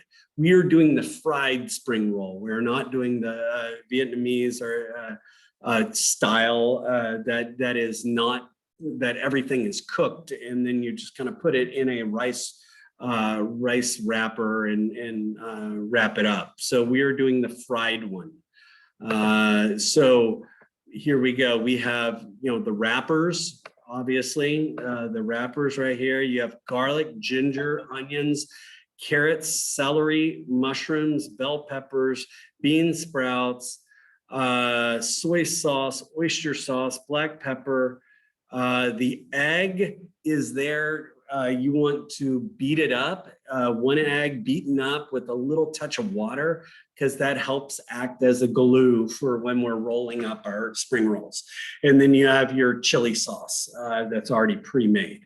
So, excuse me. So the garlic and ginger obviously needs to be pasted or chopped up really fine. You have the onions. Now, let's go back to that picture real quick. And what I want you to see is what it looks like on the inside. There we have it. Do you see kind of a picture of what's inside? That's so everything inside of that needs to be, I mean, it should, A, we're gonna kind of par cook it a little bit, and then B, it needs to, needs to be like nice looking. It shouldn't be too big, shouldn't be too small. We don't want it to fall apart. So all your vegetables need to be, so where it fits into that, egg roll mixture or egg roll wrapper. So now with that, so I've got my onions. I usually do a really nice julienne, a real thin julienne. Carrots, again, really thin julienne. If you have an Asian style like mandolin, that really works well. As if you want to do it that way. You have celery. I sometimes will peel the celery, sometimes I don't, but again, whatever it is, really, really thin slices. The mushrooms, thin slices, bell peppers, thin slices, the bean sprouts, they need to be rinsed. Make sure you rinse your bean sprouts. And I'm gonna get on a tangent real quick. Bean sprouts is kind of I would say could be potentially hazardous food. It's in that potentially hazardous food category. So, make sure you rinse it, make sure you're very careful with not cross-contaminating it, because again, you're kind of eating it sometimes raw. We're kind of cooking it. So not as big of a deal, but a lot of times you will have it put in, you kind of finish it or just toss it in and it adds texture and all of that. But if not, you could really get people sick if you're not careful with it. So just be very careful. That's just one of those hazardous things. Soy sauce, oyster sauce, black pepper, egg, and so the bean sprouts you really don't need to chop up or anything. You just need to rinse, and I would just pat them off dry. Let's see, and then what you're going to do is I usually get a saute pan and I will get my mushrooms in first, or get a little bit of oil. Again, you don't want what the problems I've seen with students doing this is when you're cooking the vegetables the first time in a saute pan, they put too much oil in it, or the mushrooms suck up a lot of that oil and then they spit it back out. And it's just when I taste it, it's very greasy on the inside, or very, and if there's too much oil on there, that hoisin, all of that stuff doesn't stick as well onto it. So just manage that. So I usually put in my mushrooms because mushrooms have a lot of moisture to it. So I always want to kind of get that moisture out or kind of cook that. Once I get that, then I can can put in my carrots, celery, onions, all of that. We're not trying to brown it. We're just trying to par cook it, get it cooked almost all the way, because all we're doing is we're going to wrap it up into just a egg roll wrapper and then just deep fry it. And it's not going to cook the inside. It might heat it up, but it's not going to cook it. So all the cooking is going to happen in the saute pan, 90% of it. So you're going to, cook all your vegetables, right? And then once you get your vegetables kind of cooked, then I will put in a little bit of soy sauce, a little bit of hoisin, a little bit of oyster, just a little bit. And when I would say get a spoon and kind of spoon it in there instead of pour in there, because if you pour in there, you tend to pour too much and it gets too wet. The mixture is too wet. The one thing I need you to be very careful is let's try to avoid a lot of it being too wet. We want to kind of cook it down so where it's thick enough so where it kind of coats it, but it's not like ultra wet and oozy, because and if it is too wet, then I would, after it's all said and done, maybe even pat it off, try to get some of that moisture, because what happens is when you wrap it up into that, into the wrapper and then fry it, if there's a lot too much moisture, you're going to blow it out. It's going to like pop open, or it's going to, the wrapper is going to discolor, really a lot of discoloration, and it's going to be soggy and not so nice on the eye appeal. And if the wrapper breaks, all of those vegetables are going to get really soggy and greasy, and that hoisin could burn as well. So just be very careful with that. But you're going to so I usually put my egg roll wrapper, once it's all cooked and I've got everything and it's kind of cooled off, and I want to cool those vegetables off because I don't want my warm vegetables on the egg roll wrapper, because that could kind of mess up the egg roll wrapper. So I usually put the egg roll wrapper in a diamond shape facing me. So one of the points is facing my belly. I get my egg mixture. I usually get my egg and just kind of put it around the corners of that. Then I put my vegetables kind of right in the middle, and I roll it over, flip over one side, flip over the other, and roll it, and then get a little egg, tack it, and there I have my egg roll.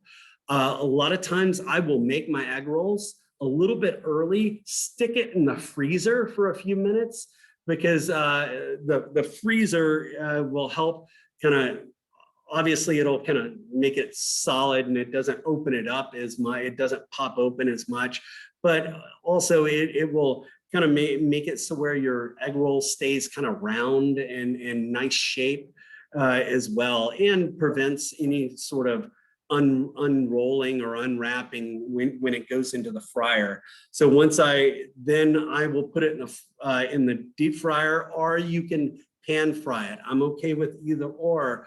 At home you can pan fry it. You can just get a little pan, some grease, and fry it. But my suggestion is I would have enough to cover the egg roll, enough oil to cover the egg roll.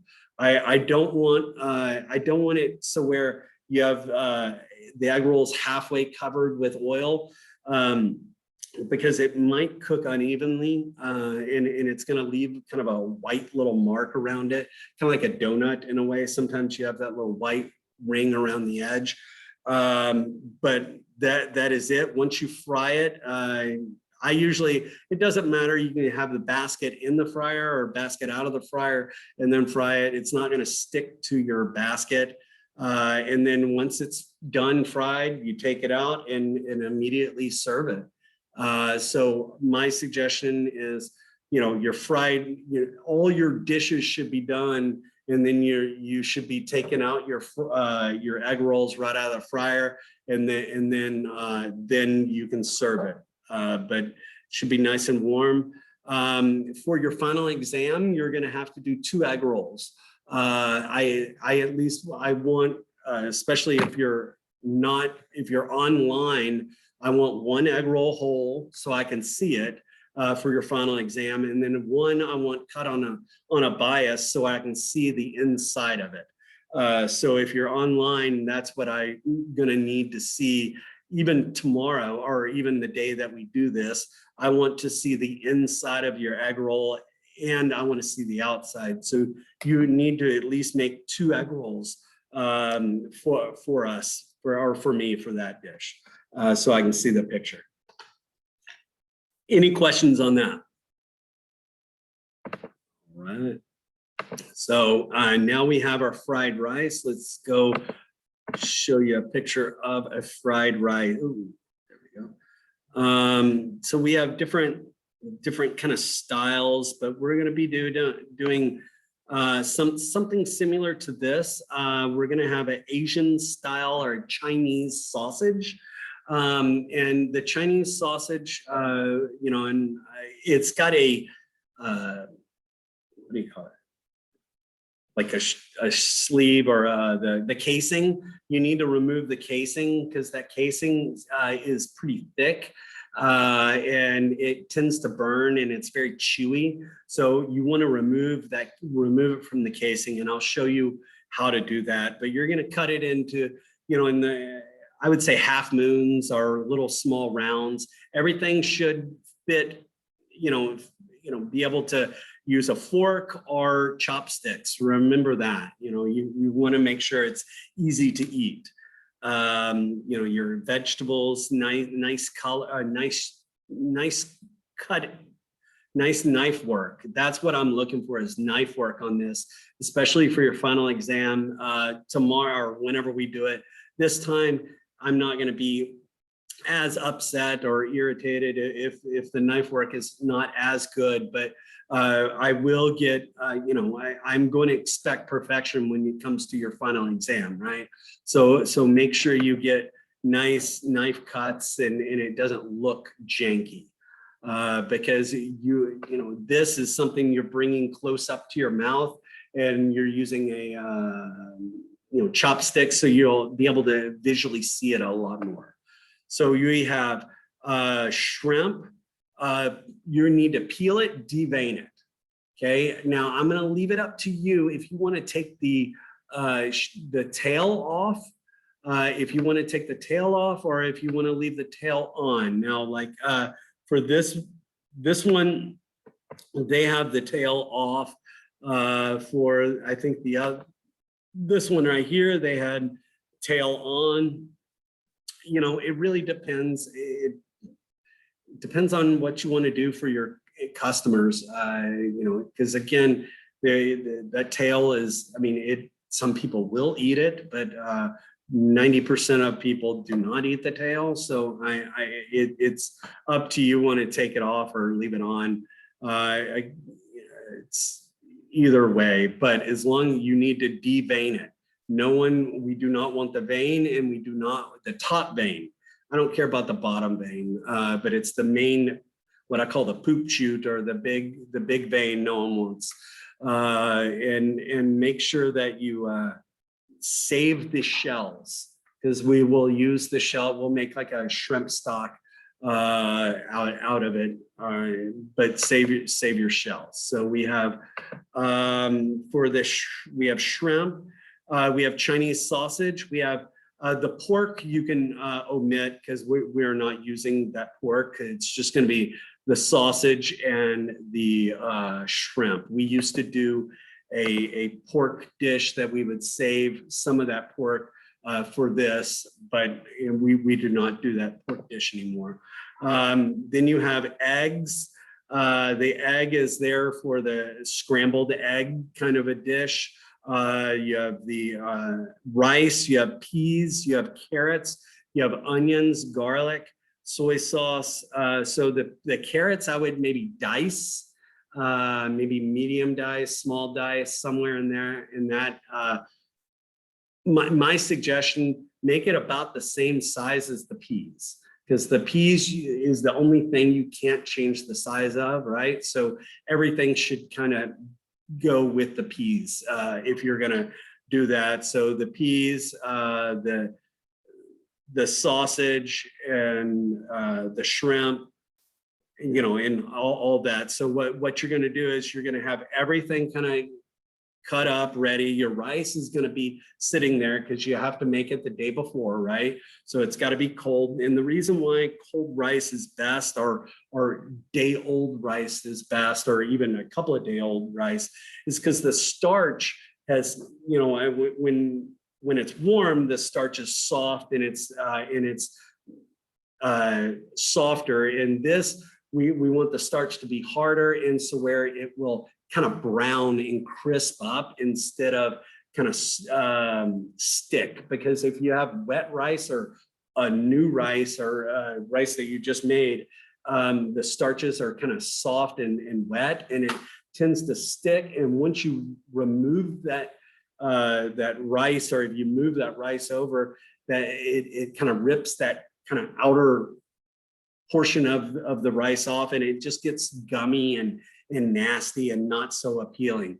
For this, please be very careful. I let my rice sit for a few minutes before I even start moving that rice around.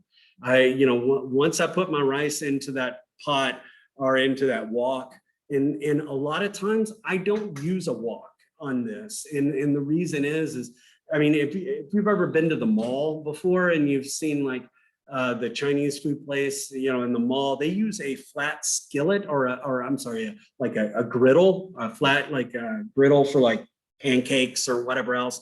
And so where you have even heat all around and it holds the heat.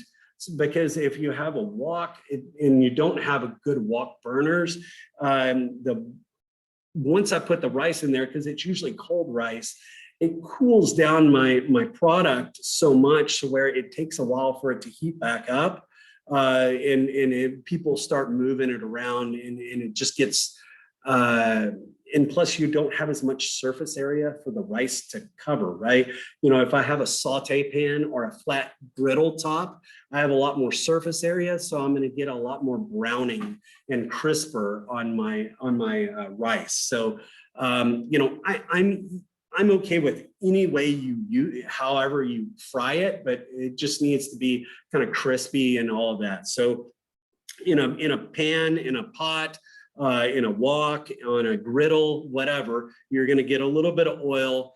And you're gonna, and when I say a little bit of oil, you don't want a lot, because that oil will be greasy. Your rice can be ultra greasy if you put too much. So I'm gonna get I get my rice in there, and I usually throw in my green onions and or some sort of well, actually, I'll throw in my rice first, toss in my rice, get that nice and brown, crispy, it's starting to pop and all of that.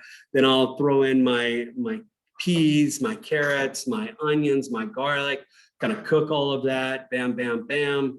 And then instead of black pepper, I usually use a little Szechuan pepper, ground Szechuan pepper. Adds a little flair to it, a little bit better flavor, I believe.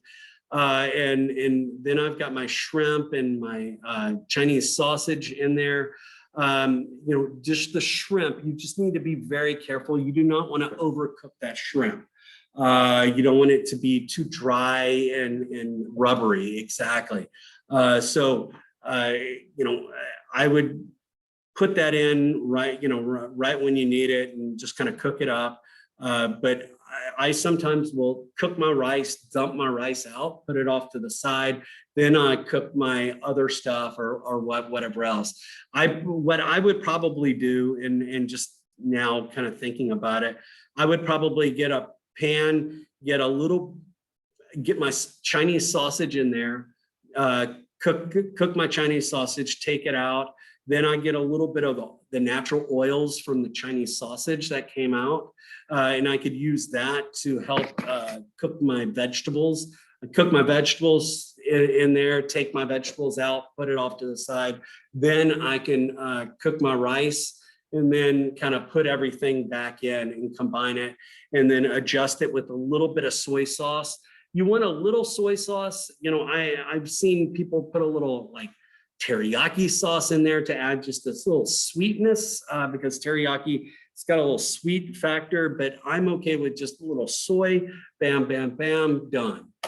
Plate it up, make sure you have, when you plate it up, make sure you have your, your shrimp on top, you make sure it looks nice. You don't want your customers searching around for the shrimp or searching around for that stuff, right? Because that, when it's in the name or whatever else, and they're spending that kind of money for a little more expensive for shrimp, you want to make sure that shrimp is right up in front of their face, so where they feel satisfied, they feel satisfied with the price for what they get, right? Because if I can't find the shrimp, I'm like, well, why the hell did I searching around for that shrimp. So just make sure you have it. And the egg, when you scramble the egg, I've seen it done both ways, of cooking the egg ahead of time and then mixing it into the rice, or having the kind of scooting the rice off to the side, and in the center, putting the egg and kind of cooking it like that in the center, in the pan, and kind of mixing it around. The only thing I suggest is make sure before you start mixing in the rice with the egg, make sure that egg is kind of cooked, because it gets kind of snotty and kind of weird looking if you kind of mix in the raw egg with the rice before it's all scrambled. It just has a weird texture and weird look. Yeah. Do we want a small or large curdles? I'm okay with either or on this one. I like large, just because it's easier to see and you can break it up, and especially for like chopsticks, it's easy to grab. But I'm okay with either or on that. Questions about the fried rice? And I will make sure I video me cooking that.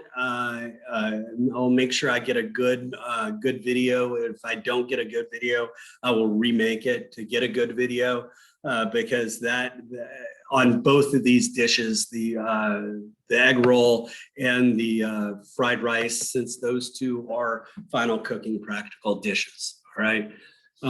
So let's move on to the chicken satay. The chicken satay, this is actually, I really like this dish. I like a peanut sauce, and this really is a good dish. But you have chicken breast. This time for the chicken breast, do you remember the kebabs? We cut more into kind of cubes. This time we're going to want to cut more on a hard bias. So where the chicken is more flat, so where you can kind of skewer it up. Let me see if I can something similar to like this. So where it's a little longer. I do not like a kebabs this kind of a style, like chunky. You kind of. Here's something like this, but very small here, and this is kind of how I would kind of plate it up as well. We are giving you very long skewers. A lot of times I will skewer up one piece of chicken or two pieces on that really long skewer. And I usually cut those skewers so they're a little smaller, so where it fits on a plate nicer. And I think we've got the real long skewers instead of the smaller ones.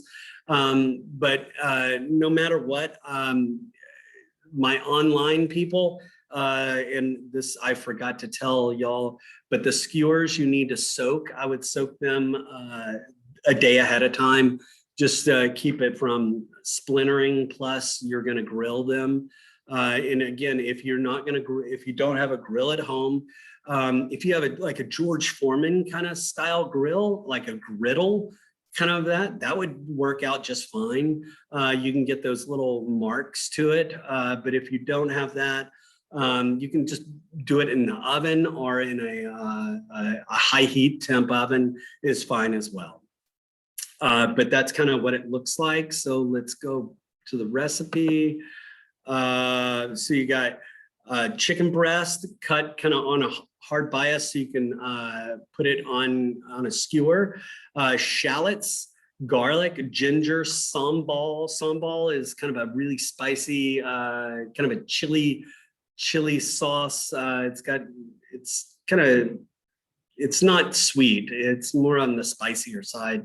And it does have garlic in it. And then you've got coconut milk, palm sugar. If you do not have palm sugar is kind of looks like maybe brown sugar. It's kind of brownish, but it's not as sweet as I would say as brown sugar, because brown sugar has the molasses and it just has a little bit different taste to it because brown sugar has molasses in it. But you can use brown sugar in replacement of palm sugar.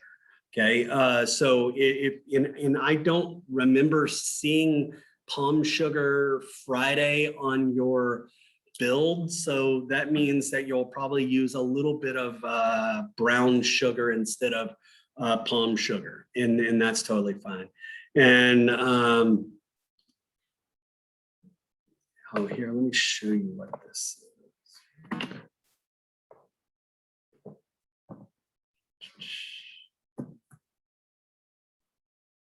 And then you have a kind of a dark, bless you, kind of a dark soy, kind of or a sweet soy sauce. I think they call it dark soy or black soy, but it is a thicker kind of a soy. It's got a little sweetness factor to it, but that is the other thing that is going in there. So the shallots I usually cut into rounds or cut them into bigger chunks, because this is for a marinade, and I'm not going to use those shallots for anything else. I want those shallots to be big enough so where I can pick them off, so where they're not stuck to my chicken, because if they stick, they could burn or whatever else. My garlic, I usually take my garlic, I get the clove, smash it and just crush it and just leave that. And that's what I'm going to use, crushed garlic for this one. I'm not going to chop it up or anything, because again, this is a marinade and I don't want it to basically, to burn. Right. So then you've got your palm sugar, you have your coconut milk, your peanut butter. Oh, wait, I'm sorry.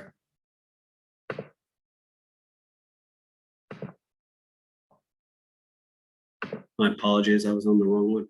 All right, so the shallots, the garlic, the ginger. The ginger I will microplane, because I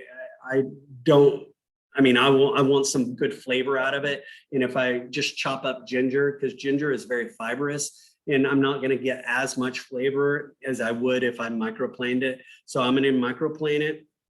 And then palm sugar, coconut sugar, and then that sweet soy sauce. I'm going to basically mix it up. Now, and I haven't talked about this, and I should have when we first started talking about China in China, but everything should be balanced, right? In Chinese culture, I think they call it feng shui, right? You want things balanced, right? You want everything kind of nicely balanced. Same thing for their food as well. You want that balance. You don't want it too garlicky, too oniony, too palm sugary, too much of this, too much of that. You need to find that happy balance. So think of it as kind of like a balance scale and try to find that balance of flavors. The coconut milk is, we got a little coconut milk. Again, there are no amounts, right? And it's all about you trying to find that balance. I would cut my shallot, cut everything, and then just add a little coconut milk, add a little bit of the sweet soy, kind of combine it. It's just, you want to coat all that chicken with it. So just, and what I usually do is mix it up. Then I get my chicken, throw it into a Ziploc bag, put the marinade, shake and bake it, shake, let it sit for about 20, 30 minutes or so.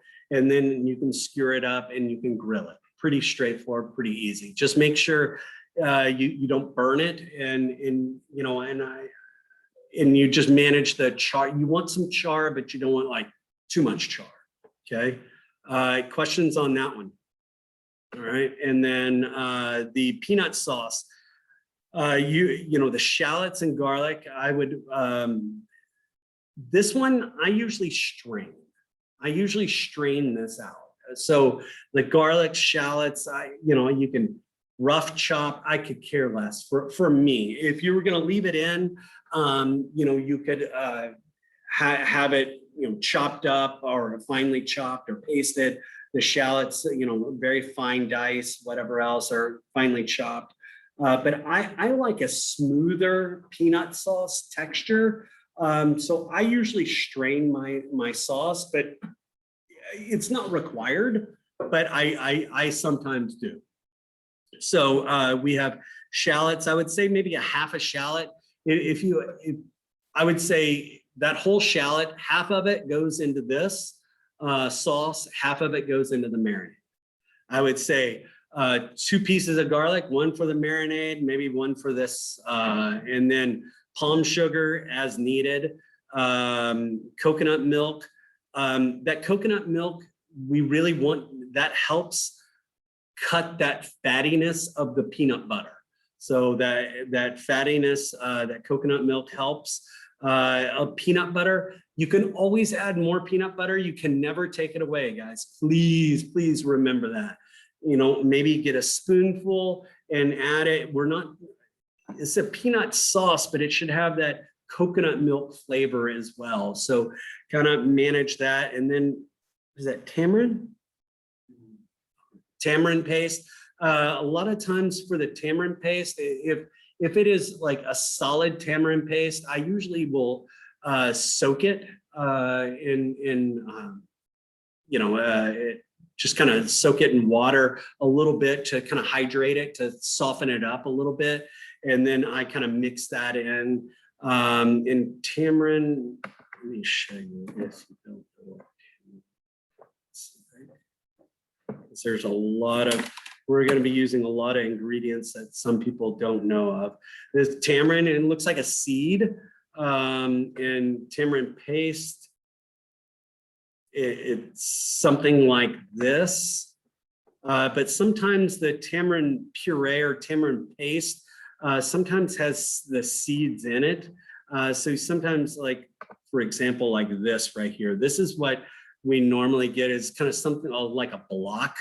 It looks like a block like this, vacuum sealed, and sometimes there are seeds in it. So you need to make sure you soften it up so where it kind of mixes in. Do what? Yeah, you need to, because again, it's a physical hazard. So in a sauce pot, I would say a small sauce pot. Get a little oil, you can sweat your shallots, sweat your garlic. Then I put in my tamarind, mix that in there. Then I will get my peanut butter. I get like a spoonful of peanut butter. Then I put in my coconut milk.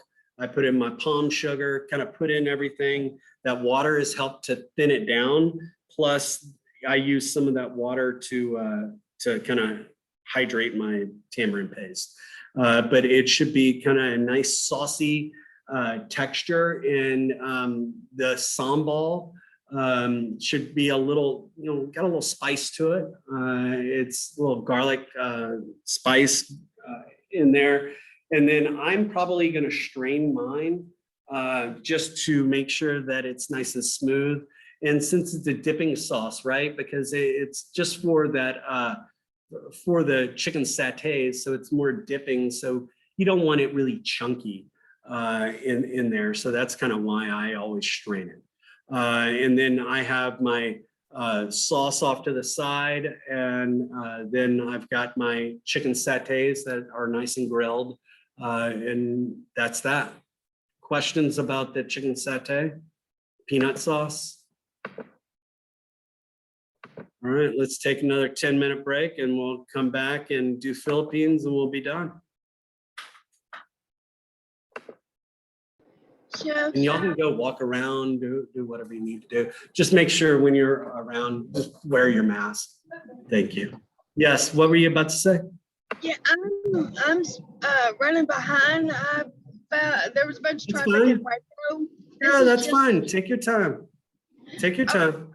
It says we'll be at school between about 9:15, 9:30. Is that? Yeah, still that okay? sounds great. Yeah, that sounds great. And you can Okay. come in through the back. We're in by K6. We're in that, in a classroom in K6. Okay. So you can just come to the back of where K6 is, like that little back door, and let me know and we'll let you in.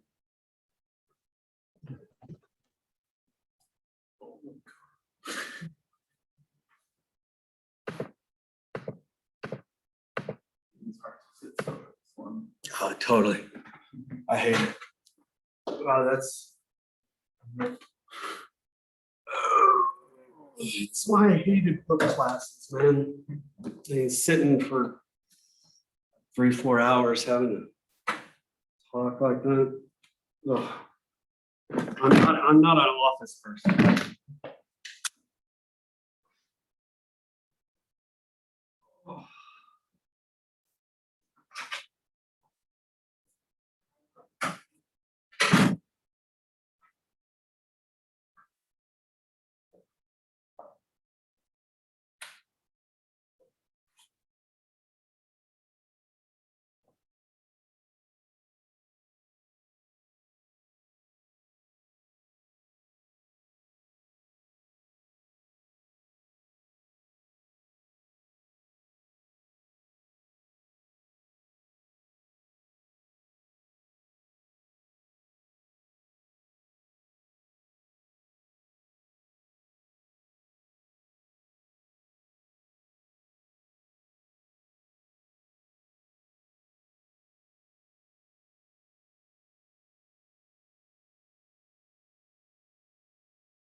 All right, guys, we'll get started. We're gonna do the last day, Philippines. And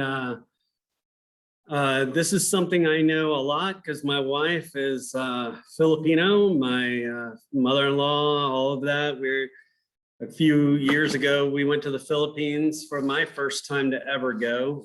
We're gonna go, I think in another year from now, or 2 years from now, we're gonna go back. But I kind of fell in love with the Philippines, man. I absolutely love it. I'm probably gonna retire half the time in the Philippines and then half the time here in Texas. So that's kind of my goal, because my wife just got her dual citizenship and now she can own property there. So we've got there's a family home that probably is going to be given to us. So that's kind of what's going to happen. But I love the Philippines. There's lots of great food, seafood I'm a big pork lover in general. I love anything that has to do with a pig. And there's lots of seafood and lots of pork in the Philippines for sure. But we're going to be doing pancit. Pancit is kind of a noodle dish. And I don't know if you have noticed, but all through the regions, every region has their own pasta dish or their own noodle dish, their own stew or their own, but it's all kind of the same kind of deal. But a pancit, we're going to also do pickled cucumber salad, braised pork adobo, and then you've got steamed rice as well. So let me show you what the pancit looks like. Pancit, we're going to be using very thin rice noodles this time for our dish. And a lot of times you will soak those rice noodles in warm water to kind of soften them up. And I will show you how to do that on that day. But usually I'll get a bowl put my rice noodles. They're the real thin, kind of a see-through noodles, almost something similar to like this. This is kind of the noodle we're gonna be doing right here. And you can kind of see it. It's more of a rice noodle. It's a whiter looking noodle. And in that noodle, typically you just kind of, I use warm water, right, and kind of hydrate it and soften it up. If you cook it, and depending on if we need to cook it, but I'll kind of show you how to deal with that. But you've got those noodles. So that's the rice noodles. You have Chinese sausage. You have pancit. Chinese sausage, rice noodles. You could use a little shrimp if you would like. If we had any extra shrimp in there, you could use a little of that shrimp. Sausage, the Chinese sausage, make sure you take the, what do you call that? The casing off. Celery, carrots, onions, garlic, shrimp. You want to make sure there's no shells. Take the shell off and devein it. And I usually, if I'm going to do it, I'm going to cut it in half. So not lengthwise, but widthwise. So where they kind of curl up, or I'm sorry, lengthwise, not widthwise. So they kind of, the shrimp kind of curls up a little bit when you cook it. Plus one shrimp, if I cut one shrimp, that's two pieces. It just looks a lot more, and it doubles your yield, and it just makes it so where you're not having to use as much shrimp. And again, food cost is always the name of the game. Then we have green cabbage, and we've got Napa cabbage. For my online folks, make sure you, because you've got cabbage, one on, I think, a fried rice dish, I think. So please don't use all that cabbage for, that dish. You need to save it for the next couple of days. You have green onions or scallions. They need to be the white part needs to be cut into rounds, and then the green part, obviously, into more of a garnish on the hard bias. Fish sauce, we'll talk about it, or actually fish sauce, the amount that we're giving you is enough to kill an army. You know, I mean, a fish sauce is ultra strong. Okay. Now, you know, the fish sauce that, you know, and if you've ever, it's like fermented, and if you've ever seen them, well, maybe I can see if I can, it is a umami, but what they usually do is they dry fish on a kind of a rooftop type of a kind of a roof of a house, or it's not really a house, it's just kind of set up so where kind of air dries and dries, and it's all that juice and oils that kind of come off of that fish that drips down. That's and it's kind of fermented and all of that. So it's a very strong flavor. If you drop, like if you break a bottle of, I mean, the worst was in my chef's office. I had in most chef's offices in a kitchen, if you've ever, you know, and are usually very small. They're like a closet size or whatever, just because, again, you don't make money with offices, you make money with kitchens, right? And anyway, so someone had brought in or accidentally broke a bottle of fish sauce in my office, and literally it was in there for a year. I could still smell that kind of stagnant kind of fish sauce smell. So please be very careful. A little bit of fish sauce goes a long way. Okay. And you know how those boxes are, and just be very careful when you're taking it all out, because that fish sauce could spill or whatever else. So be very careful with it. It's very strong. So let's go back. Fish sauce, soy sauce, black pepper, lemon wedges. Actually, I like to use lime. Lime or lime would be good, but a lemon as well. And then egg strips. You're gonna basically make like a flat omelet, or make an omelet, but don't fold it, and then let it sit and cool. Then you can roll it up, and then you can cut strips out of it. Okay, so that's what egg strips are. So you're going to, sorry, I got the hiccups. I don't see the noodles. Noodles aren't even on this. Oh yeah, right here. I'm sorry. So you got everything is, hold on, let me get back to Ponset. All right, so everything in there, the one thing, it's got to be cooked, right? So the carrots, do you see the carrots? They're real thin. Everything needs to be thin to win on that, and thinly sliced, because it's going to cook really fast. So you've got your celery, carrots, onions, so and cabbage. So what I usually do is I've got my rice noodles soaking in warm water, sitting off to the side. Then I've got my vegetables. I'm going to cook my vegetables. Cook them in a saute pan or cook them in a wok. It really doesn't matter which one you want, but cook your vegetables. Then let me go back in time. So I soak my noodles, right? Then I will season my shrimp. I might even cook my shrimp ahead of time, kick it off to the side. Then I do all my vegetables. Then I will, once I get all my vegetables in there, I'll put my shrimp, or I'll put my noodles in there.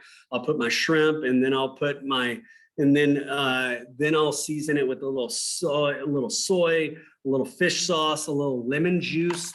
It does say wedges, but I will use some acid, squeeze a little acid in there as well, and kind of mix it all around. The last thing I'm gonna do is put in my egg strips. My shrimp and egg strips. So it'd probably be one of the last two things I would do. But it's kind of like stir fry in a way. You just kind of mix it all up and serve it right then and there. And usually garnished with the you've got all the things that are in there, plus you've got the lemons or limes sitting off to the side because you usually kind of squeeze it and put it in there. This picture, what I would suggest not do is this green onion. I don't like the way the green onion looks. It just doesn't look sexy. It doesn't look nice. So anyway, questions about the pancetta? Pickled cucumbers, pretty straightforward. Let me show you that. It's usually sliced into rounds. I might cut it depending on if you have English cucumbers. If you're using English cucumbers, like the thinner, or what we call the burpless or the seedless English cucumbers, those. They do have seeds in it, but they're very soft. But if you're using kind of an English style cucumber, you need to make sure that, these are the English style cucumbers right here. You don't want those seeds to be too big or whatever else, and you want to just manage the thickness of this. But that's kind of how you cut and what it kind of looks like. A lot of times is you get a little red onion. I usually see a little red onion in the pickling as well. But this is what I call a quick pickling. It's very fast. It's like 30, 45 minutes, whatever else, and an hour, however long you have. But it's a very quick pickling on that. So you have cucumbers, carrots, jalapenos, red onions, sugar, and salt. The ratio, it's a 1-to-1 ratio of 1 part water to 1 part vinegar. So it's a 1-to-1 ratio. So if you have a truckload of vinegar, you need a truckload of water. You have whatever else. It's a 1-to-1 ratio. It doesn't mean that you need a cup of water and a cup of vinegar. It means it's an ounce to an ounce, a half ounce to an ounce, or what, half to a half. It really depends on how many cucumbers you're making. So as long as you have enough in there, that is fine. And then you have a little bit of sugar. So let's see. I think if you're doing a whole carrot and a whole cucumber, and when I say a whole, like if it's an English or if it's like a kind of a Chinese style or the bigger cucumbers, I would be okay with 4 ounces of sugar. But man, you need to be very careful. We don't want this sweet. We want it sweet, but we don't want it too sweet, right? We don't want this like a dessert kind of sweetness. So manage that 4 ounces. And, if you're only using a half a cucumber, really watch the amount of sugar. But you do not need to, what I usually do is I will get the sugar and the water and the vinegar. I usually heat it up. And then I have my cucumbers and my onions in a bowl, and then I just pour that warm vinegar. We don't want it like boiling or anything. I just want to warm it up enough so where that sugar dissolves, if that makes any sense. And then I will I'll pour it in when it's a little warm, but I will maybe put it in ice, like an ice bath, or let the liquid sit and cool just a little bit, then do it. Cause I'm not trying to cook my cucumbers. I'm just trying to, soften it up and all of that. But I will put it in there. Now your carrots, if you grade please don't grade your carrots. Because if you have graded carrots in this, it's going to turn kind of a weird kind of color just because of all the carrot juice. If you're gonna grate it, you need to rinse it, squeeze it out and all of that. I would just julienne it, fine julienne. If you have an Asian style mandolin, you can do that on there, but just real thin. again, thin to win when it comes to this because it's all served raw or pickled, and it's a quick pickling. And the red onions, really fine. But any questions on that? Usually you just serve it in a container with some of the little bit of the vinegar in there, but not swimming in vinegar, but just a little bit in there, and that's it. Questions on that?